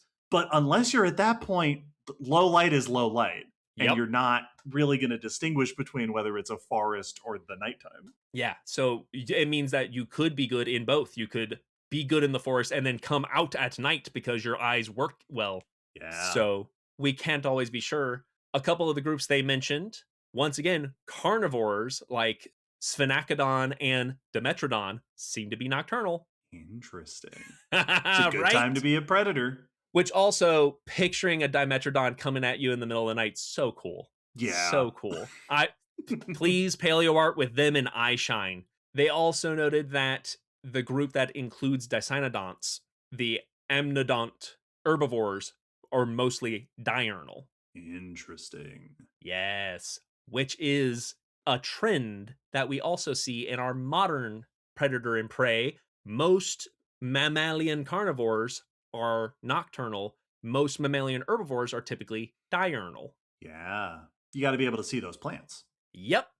And that is, as we move into the trends we see in evolution of nocturnality, the diurnal nocturnal distinction between predator prey not only is a distinction, but also we see regular shifts of predators to nocturnality and regular shifts of herbivores to diurnality. Interesting. Specifically, the study I was looking at was focusing on felids and canids. So cats and dogs are the main mammalian predators nowadays. Like those are the dominant groups. And then the herbivores they were looking at were ungulates, your hoofed mammals, and they are the main herbivorous mammals that we have today. And they are pretty predominantly. Cats and dogs are very nocturnal. Like 75% of felids and 69% of canids. They are very nocturnal. And the majority of ungulates are diurnal. This study looked at molecular data to look at the genes in expression of rod and cone genes in these groups to reconstruct ancestral states to try to predict what the ancestors were most likely like, and found some interesting trends. In carnivores, they showed a major selection for one particular gene, which is a bright light vision gene, in their ancestor, suggesting that the ancestors to carnivores were predominantly diurnal and that they shifted to nocturnal. This is also supported by the fact that we have other evidence for daytime activity in ancestral carnivorans, specifically myacids, which are a primitive member of carnivora, have an auditory system that suggests daytime activity because it's not as specialized as we see in later carnivorans. And if you have less specialized hearing, that is not evidence for nighttime activity. We see very specialized hearing systems in felids and canids. So it seems like carnivores started as daytime active and have shifted or have a trend of shifting toward nocturnal behavior. And on the flip side, when we look at ungulates, their genetic data seems that many of them started out nocturnal and have shifted to diurnal. They identified in their ancestral reconstruction 2 dim light vision genes that were positively selected. And then over time in Perissodactyls and Ceratodactyla, 2 major groups of ungulates, bright light genes became selected for. And so in those groups, in the derived ungulates, they became diurnal. And this immediately leads to the idea that these two are related. That has one moved to hunting at night, the other one went, well, I guess I'm on day shift now. Because no thank you. Yeah. Well, and it does make it sound like perhaps ancestrally they were more variable and less specialized. Because it would be odd if the suggestion was that all of the carnivorous ancestors were daytime and all of the big herbivore ancestors were active at night, but that there was more variability. And over time, the overall trend was a shift in the ones that were X to Y. Yeah, what it sounded like to me was that the percentage was flopped in the past. Where today it's 75% nocturnal, it sounds like it was more, the majority were more diurnal in the past. So the percentage was leaning toward diurnal in ancestral carnivorans and then has shifted to mostly nocturnal now. And the herbivores did the opposite. Interesting. Which I guess would make sense if it is a reactionary thing. Yeah, if the predators are moving to the night to get the herbivores, and then the herbivores are moving to the day to avoid the predators. And we do have trends of noting prey shifting their behavior to avoid predators. Norway rats were noted to shift to diurnal behavior to avoid nocturnal red foxes. Mm-hmm. Ungulates in the African savanna are noted to avoid hours of the day with high risk of lions, that Sure. they schedule themselves around lions, I'm imagining it like a weather forecast where right? today there's a 72% chance of lions around 3 o'clock. And so we have evidence for other prey items avoiding predators by shifting their activity time. Yeah. The study wanted to look at this in another group and see if the pattern of avoiding predators might also fit there, which is bats. And when they looked at their genetic patterns, they found in ancestral bats relatively more enhanced features for bright light vision, that the earliest bats were likely not nocturnal yet, Mm-hmm. which also lines up with the fact that the earliest bats we have seem to suggest a lack of echolocation. Yep. Which is an excellent adaptation for moving around in the dark. Absolutely. And that their shift to nocturnality could be to avoid diurnal raptors, because they are not being hunted by carnivorans, which are now active at night. They're being hunted by daytime birds. Yeah. So it does seem like this predator prey response in nocturnal and diurnal behavior might have a legitimate arms race going on in many of these Fascinating. groups. Another quick fun fact that is just a thing I wouldn't have even thought of. Each of these groups also have topandum lucidums in their eyes, the reflective layer, but different kinds. Huh. Which A, I didn't know there were different kinds. Same. B, it also suggests the pattern of how their nocturnal behavior evolved in some of these groups. In carnivora, canids and felids both have the reflective layer, but they have different chemical structure to them. There's same kind of lucidum, but it is different enough that it does seem to suggest that they evolved it separately, which seems to line up with their ancestors not having one, that they each Yeah. had to come up with it individually, while ungulates have a single kind that's collagen based in both perissodactyls and ceratodactyla, the two groups we mentioned, suggesting a common origin, suggesting a nocturnal ancestor. Yeah. That they have the remnants of a shared type from their ancestors. That's very Yeah. cool. And then bats usually lack them, which I was surprised when they said bats had them. Most lack it because they don't need it because they echolocate. Mm-hmm. Old world fruit bats have them because they are vision based, they don't echolocate. Sure. And some bats, pteropodids, have a topandum and they are nested within an echolocating group. So this seems like it's a secondary adaptation for nighttime vision, and seems to suggest that ancestral bats did not have a topandum and were likely diurnal, Interesting. which is a common thing that we'll note in groups, that these shifts between day and night happen quite frequently. And many nocturnal groups did not start out nocturnal. That is quite a common feature. Much like bats, one of the most famous nocturnal groups today are owls. And as we mentioned back in that episode, their earliest fossil evidence also suggests that they did not start out as nighttime predators. Episode 186. Today's owls have lots of features. They have big eyes, forward facing eyes, specialized hearing system, and a very flexible neck to be able to rotate the head now that their eyes are too big to move in the skull. One of our most complete and early owl fossils, a fossil owl from the Eocene, Iprisoglox, has body features that are very owl, but head features that are not. It does not have particularly specialized eyes. The eyes are not as enlarged or forward facing as most owls today. Its hearing system, the bones around the otic region, the hearing areas, don't seem to be as specialized. And the neck bones indicate that it probably couldn't rotate its head as ridiculously. Modern owls can go like 270 degrees. This seems like it at least could not do that. Yeah. So the shape of an owl, but without some of those nighttime specializations. Yes, which suggests that they became predatory before they became nocturnal. Yeah.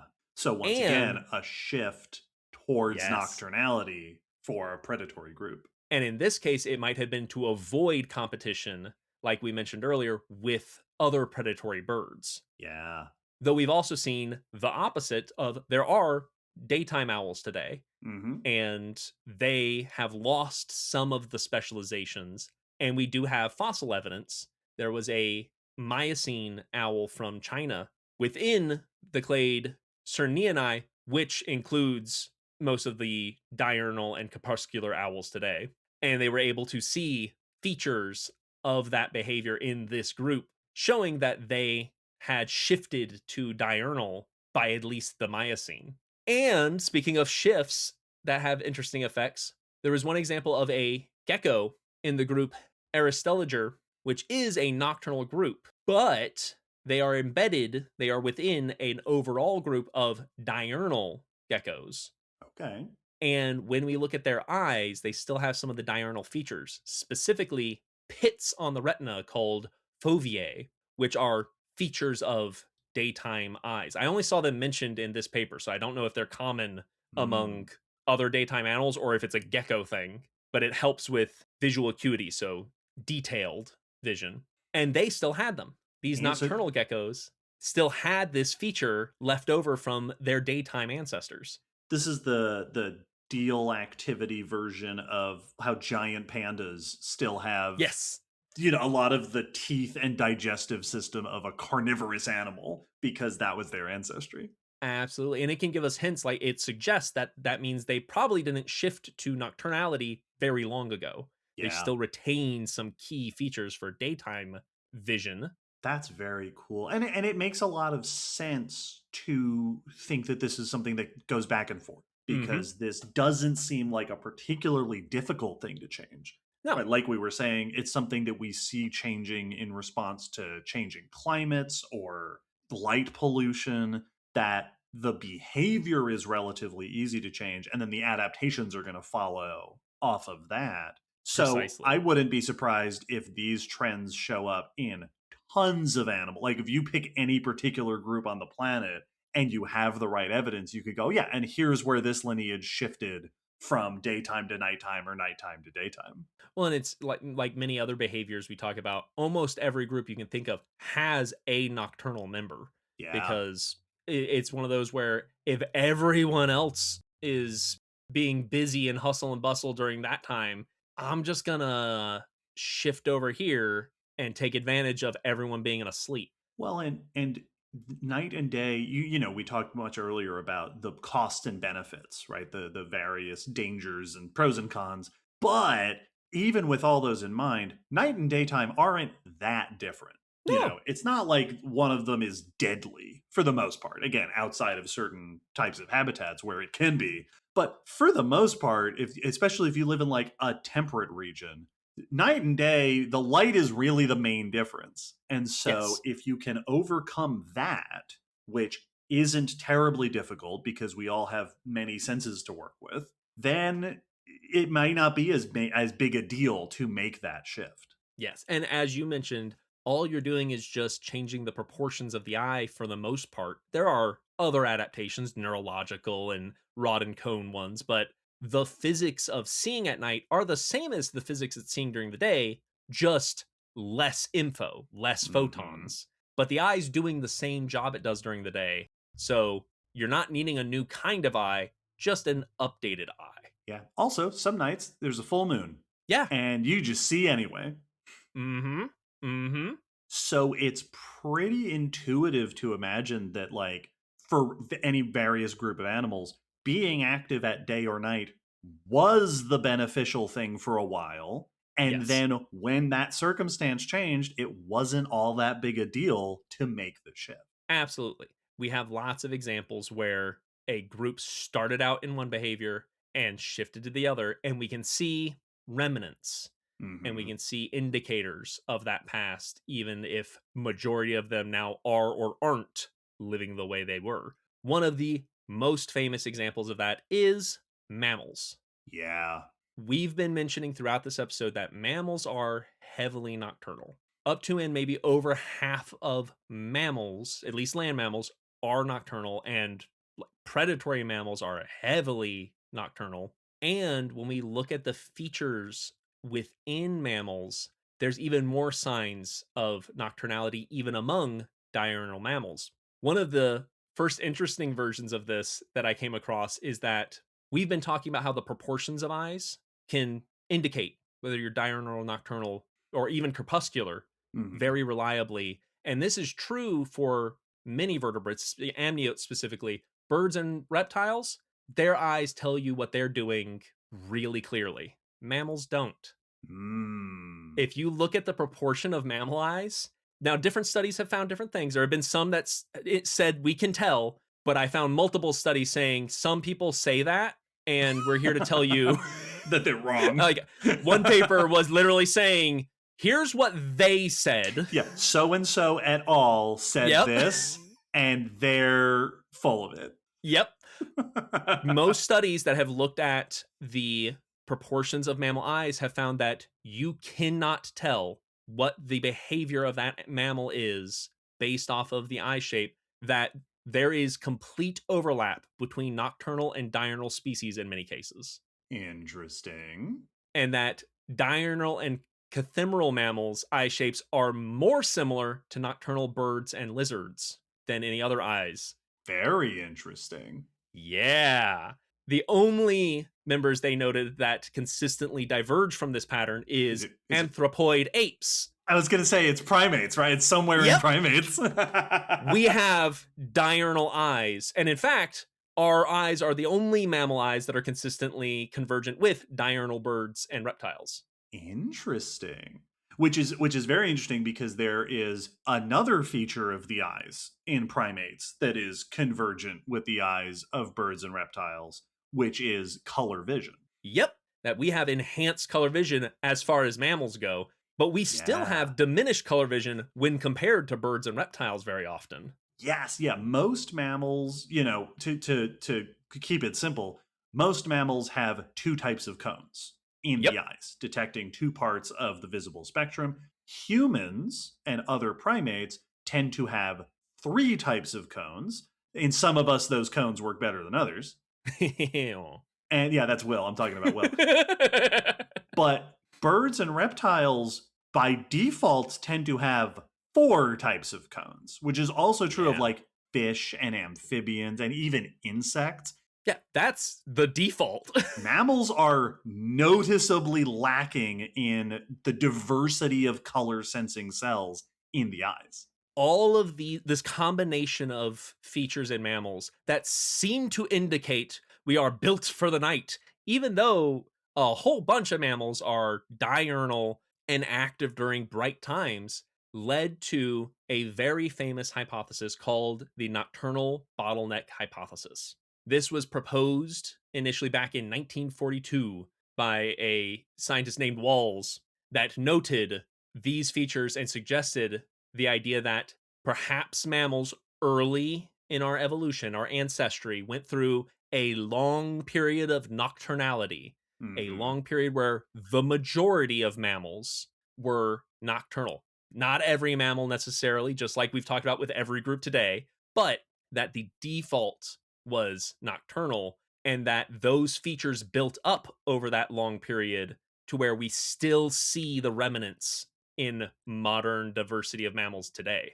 Yeah, it's very much like you were talking about how when we look at certain modern herbivores, and there's there's a handful of features in the eyes that are hints at nocturnal features, even though they are these days they're active during the daytime.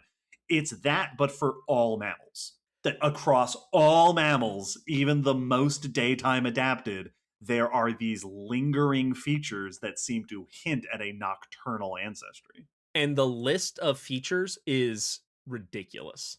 The fact that most mammals are nocturnal, the development of larger eyes on average, the enlargement of the cornea and pupil, our rod to cone ratio, the presence of the panem lucidum in so many groups, larger binocular fields, improved olfactory sense, better smell. Sure. Specialized high frequency hearing. Go back to our ears episode to talk about how ridiculous our hearing is. Episode 178. The development of tactical vibrissae, whiskers, and dramatically increased relative brain size, likely to handle all of this new sensory information from smell, hearing, and tactile.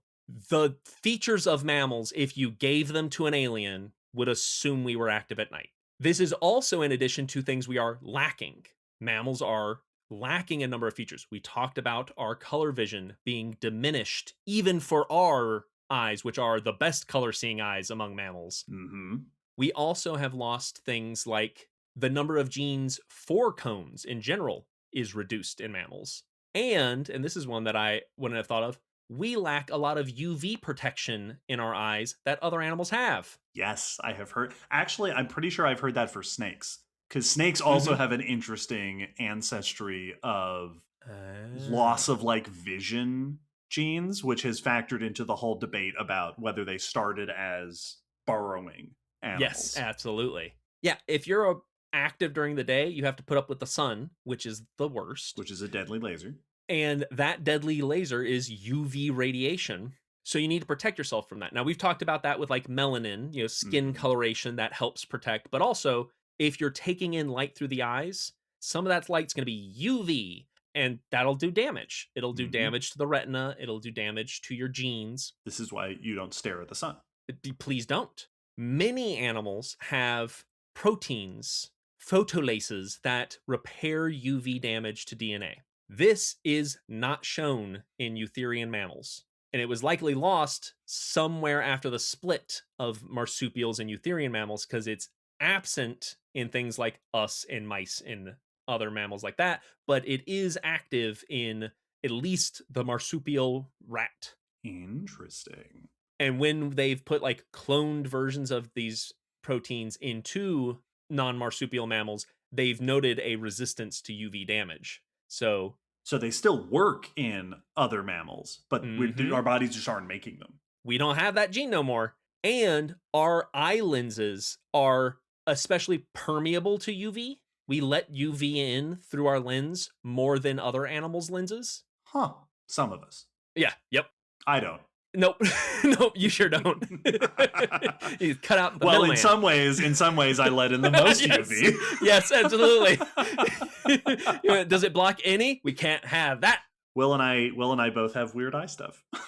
We really do. Yeah, we really do. That's what we should have themed the podcast off of. That should have been it. Missed marketing opportunity. It is notable that mammals' lenses do not block as much UV, and our photoreceptors seem to be more reactive to UV.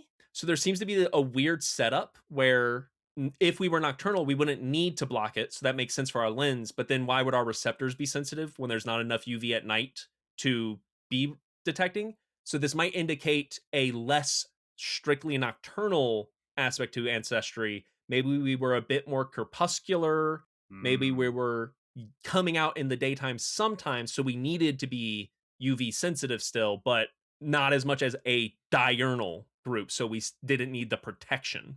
Yeah. All of these features led to the bottleneck hypothesis. And the traditional version of the hypothesis was that during the age of dinosaurs that stomped around the land during the day, being reptiles and needing the sun to heat up. Sure, naturally. Us small, warm-bodied mammals could take advantage of the cold, cold nights to avoid the scary lizards. And there was a partition with dinosaurs during the day, mammals at night.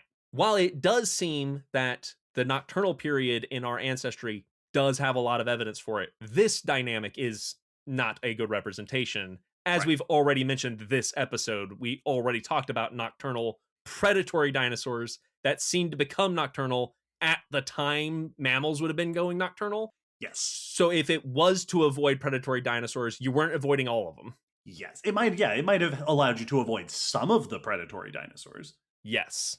And I think it is an interesting point that mammals are endothermic, right? Mammals maintain a warm body, which can be beneficial during the nighttime. But we also know that cold-blooded reptiles are also capable of being nocturnal. We have those today. And lots of dinosaurs are not thought to have been cold-blooded. Yes. So it isn't quite as clean a dichotomy as we used to think. And as one paper pointed out, many of the dinosaurs that have been confirmed or have evidence for being nocturnal are small theropod dinosaurs, which is the lineage that led to birds, which are warm-blooded. Yes.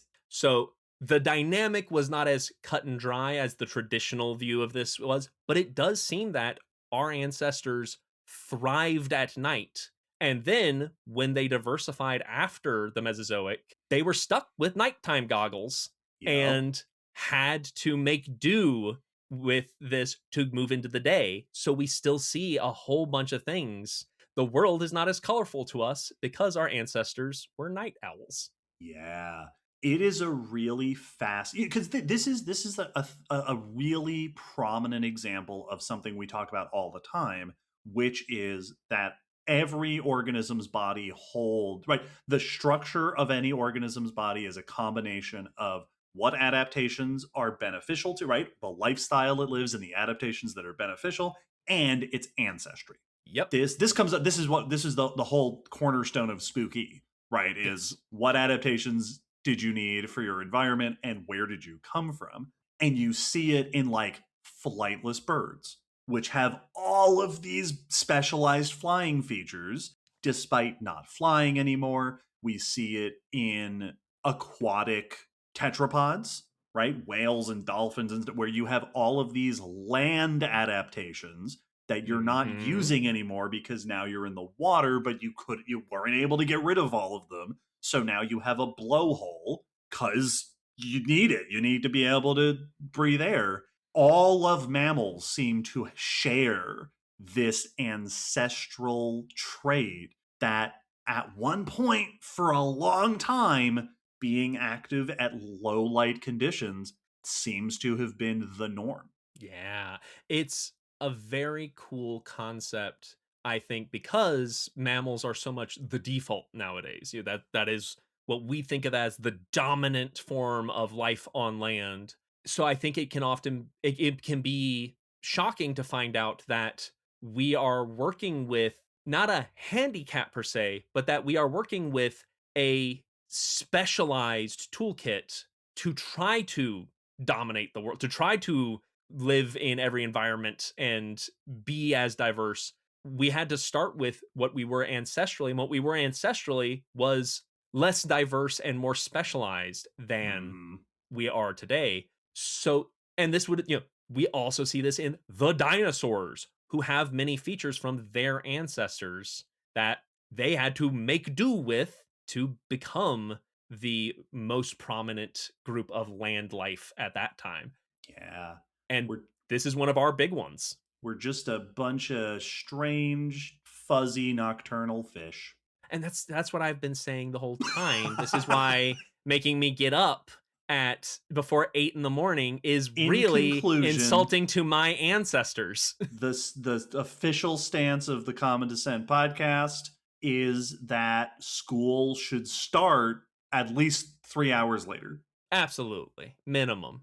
Two-digit Minimum. hours are the only time we should be getting up.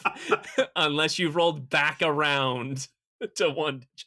Please sign our petition to change the hours of functionality of society. It would be lovely. That is our episode on nocturnality. As always, there's a ton of other cool examples. There's Oh, sure. so many There's books that nocturnal have been creatures. written on this Yeah. specific topic. There's lots of neat stuff.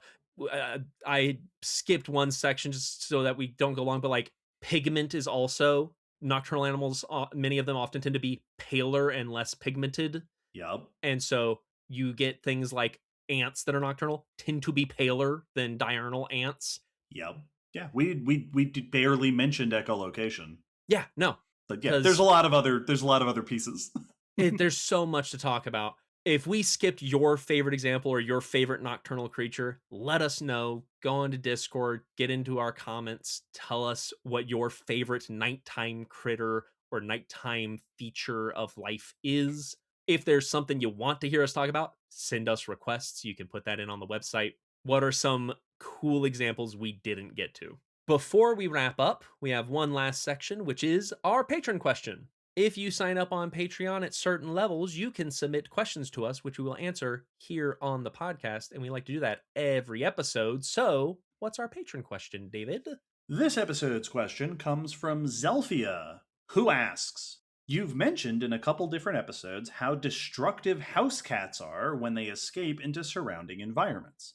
Is there a reason they seem to be so catastrophic Mm, when other cat species typically found in those same environments don't wreak the same amount of havoc? Is it a matter of their size or their niche? Basically, why are our cats such a problem, but native cats don't seem to be a similar level of problem? Excellent question. absolutely. There's a couple of factors that go to this, but also to Zelfia's point, yeah, house cats are devastating to local ecosystems where they are introduced. The top dangerous invasive species on the planet. Yeah. Humans aside, arguably, kind of. Yeah, yep. It's there's been lots of studies that find that billions of birds and small animals are killed yearly here in the US by house cats or Yep. domestic cats. Similar studies have been done in Canada and Australia Mhm. that also found billions. So, Yep. like, yeah, house cats do a lot of ecological damage. Some of the reasons that they seem to be so devastating as compared to like native cats in an area or bigger cats.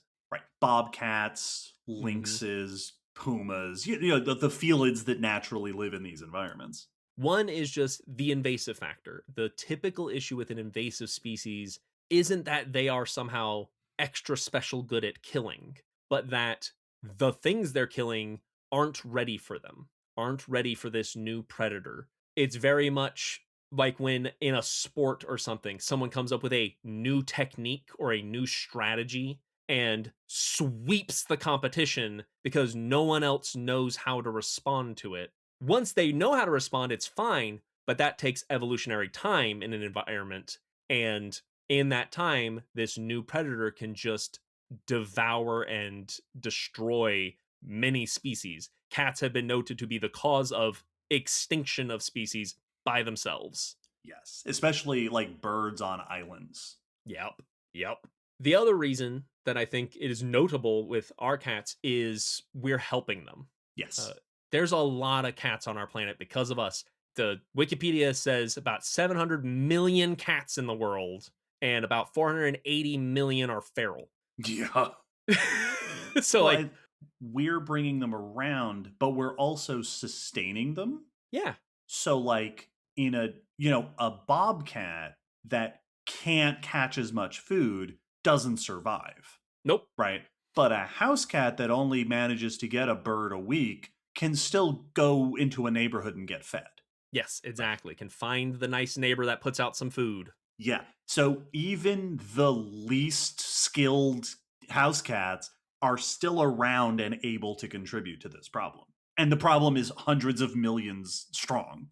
Yes, and make more cats. So, like, even if that cat's Yes. not a problem, it's gonna make kittens, and those are going to go on. And we permit these populations. I was talking to Anna the other day about the cat distribution system, and that it's much more reliable than the dog distribution system because, at least here in the US, we don't permit stray dogs the way we do stray cats. Yeah. Like, if a stray dog's running around, that gets a call because that's dangerous and scary. A stray cat, what's that gonna do? It's a It's a cute little cat. kitten.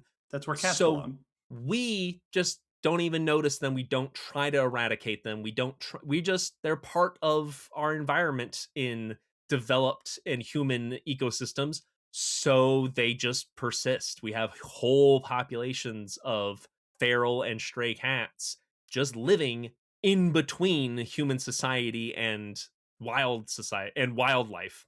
I also found mentioned in the Wikipedia article the ecology of fear or the fear effect that Hmm. because cats are such good predators, because they are also really good predators. Yeah. It's not easy to catch a bird. No, no, it's not. That's And impressive. that goes for other bobcats are incredibly good, but they are grossly outnumbered in many situations by house cats. So even if the house cats aren't doing much hunting, their presence and the smell of them causes a fear response in prey animals, which makes them more skittish and reduces their reproductive rate. Because Mhm. how are you supposed to focus on finding a mate Yes. when Tom is somewhere around and you're paranoid? So they've Yeah. noted that this has actually had a huge effect on reproductive rates. They cited 95% in some cases of drops in population rate. Yeah. Listen, if you have to live with the knowledge that one wrong word while you're singing a song about your boss, and then you're gonna get fed to the cat. Yep. That's gonna make it a hard time to focus on your work. You could develop a drinking problem. So yeah, it is shocking kind of how perfect a storm us and house cats have created and fallen into to make them just the worst ecological terrorists that you could ask for. So keep your cats inside, please. Yes, it's for the best. Listen, it's for their safety cats. too. We love cats. Cats are great. Mm-hmm. They belong inside of houses. Spay and neuter your pets. Tiny microphone. Thank you for that question, Zelfia.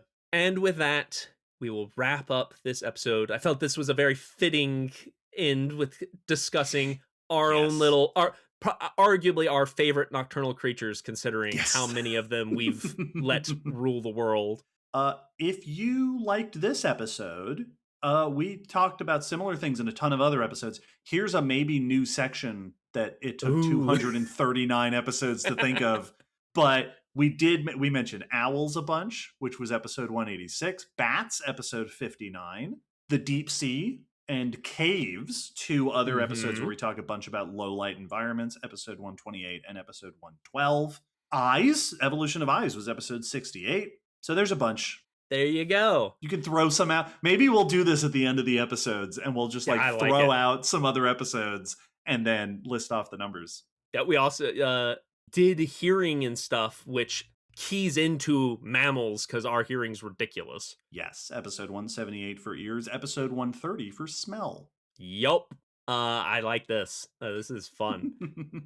And this is one of those fun episodes that just touches on so much because being nocturnal is a great way to be, but it requires a whole bunch of interesting adaptations. Yes. Also, go listen to season 1, episode 11 of Leave It to Us about night blooming flowers. So there you go, everyone. There's your homework. Have it done in the next fortnight. Won't make you write an essay because I didn't like writing essays, and I believe in breaking generational trauma. I'm going to make you write an essay. No. MLA format. Don't forget that coming up, we have our museum meetup. Yes, in April. Look at our online stuff for information about that. We're going to be in Knoxville, Tennessee. Also, Silver Screen Science is coming up in April, so keep your ears out for that. Busy next month. Thank you again to everyone who requested. Also, extra special thanks to our Minnesotan friends for our mail, and hang in there, everybody. Yes, and another shout out to the Women's Foundation of Minnesota and their Immigrant Rapid Response Fund, helping out the people of the area. Thank you to our new patrons, and extra tippy-top special thank you to our top-tier patrons, Sarah May, Daniel Loves Bugs, and Jeff Ellington. Check out the blog post where there'll be links and pictures and stuff and all the news articles and also all the other blog posts for all the other episodes. You can chat with us on the Discord. There's all sorts of things, all sorts of follow-ups for you to do. Yeah. And with that, it's now nighttime. It's half past frog. And it's half past frog to get busy. Time for us to go be active. We release episodes every fortnight. We'll have another one coming up soon. And good night, everybody. Good night.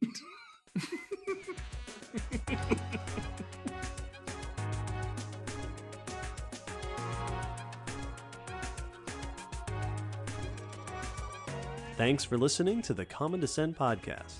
You can follow us on Facebook, Twitter, YouTube, and check our WordPress blog for pictures and links after each episode.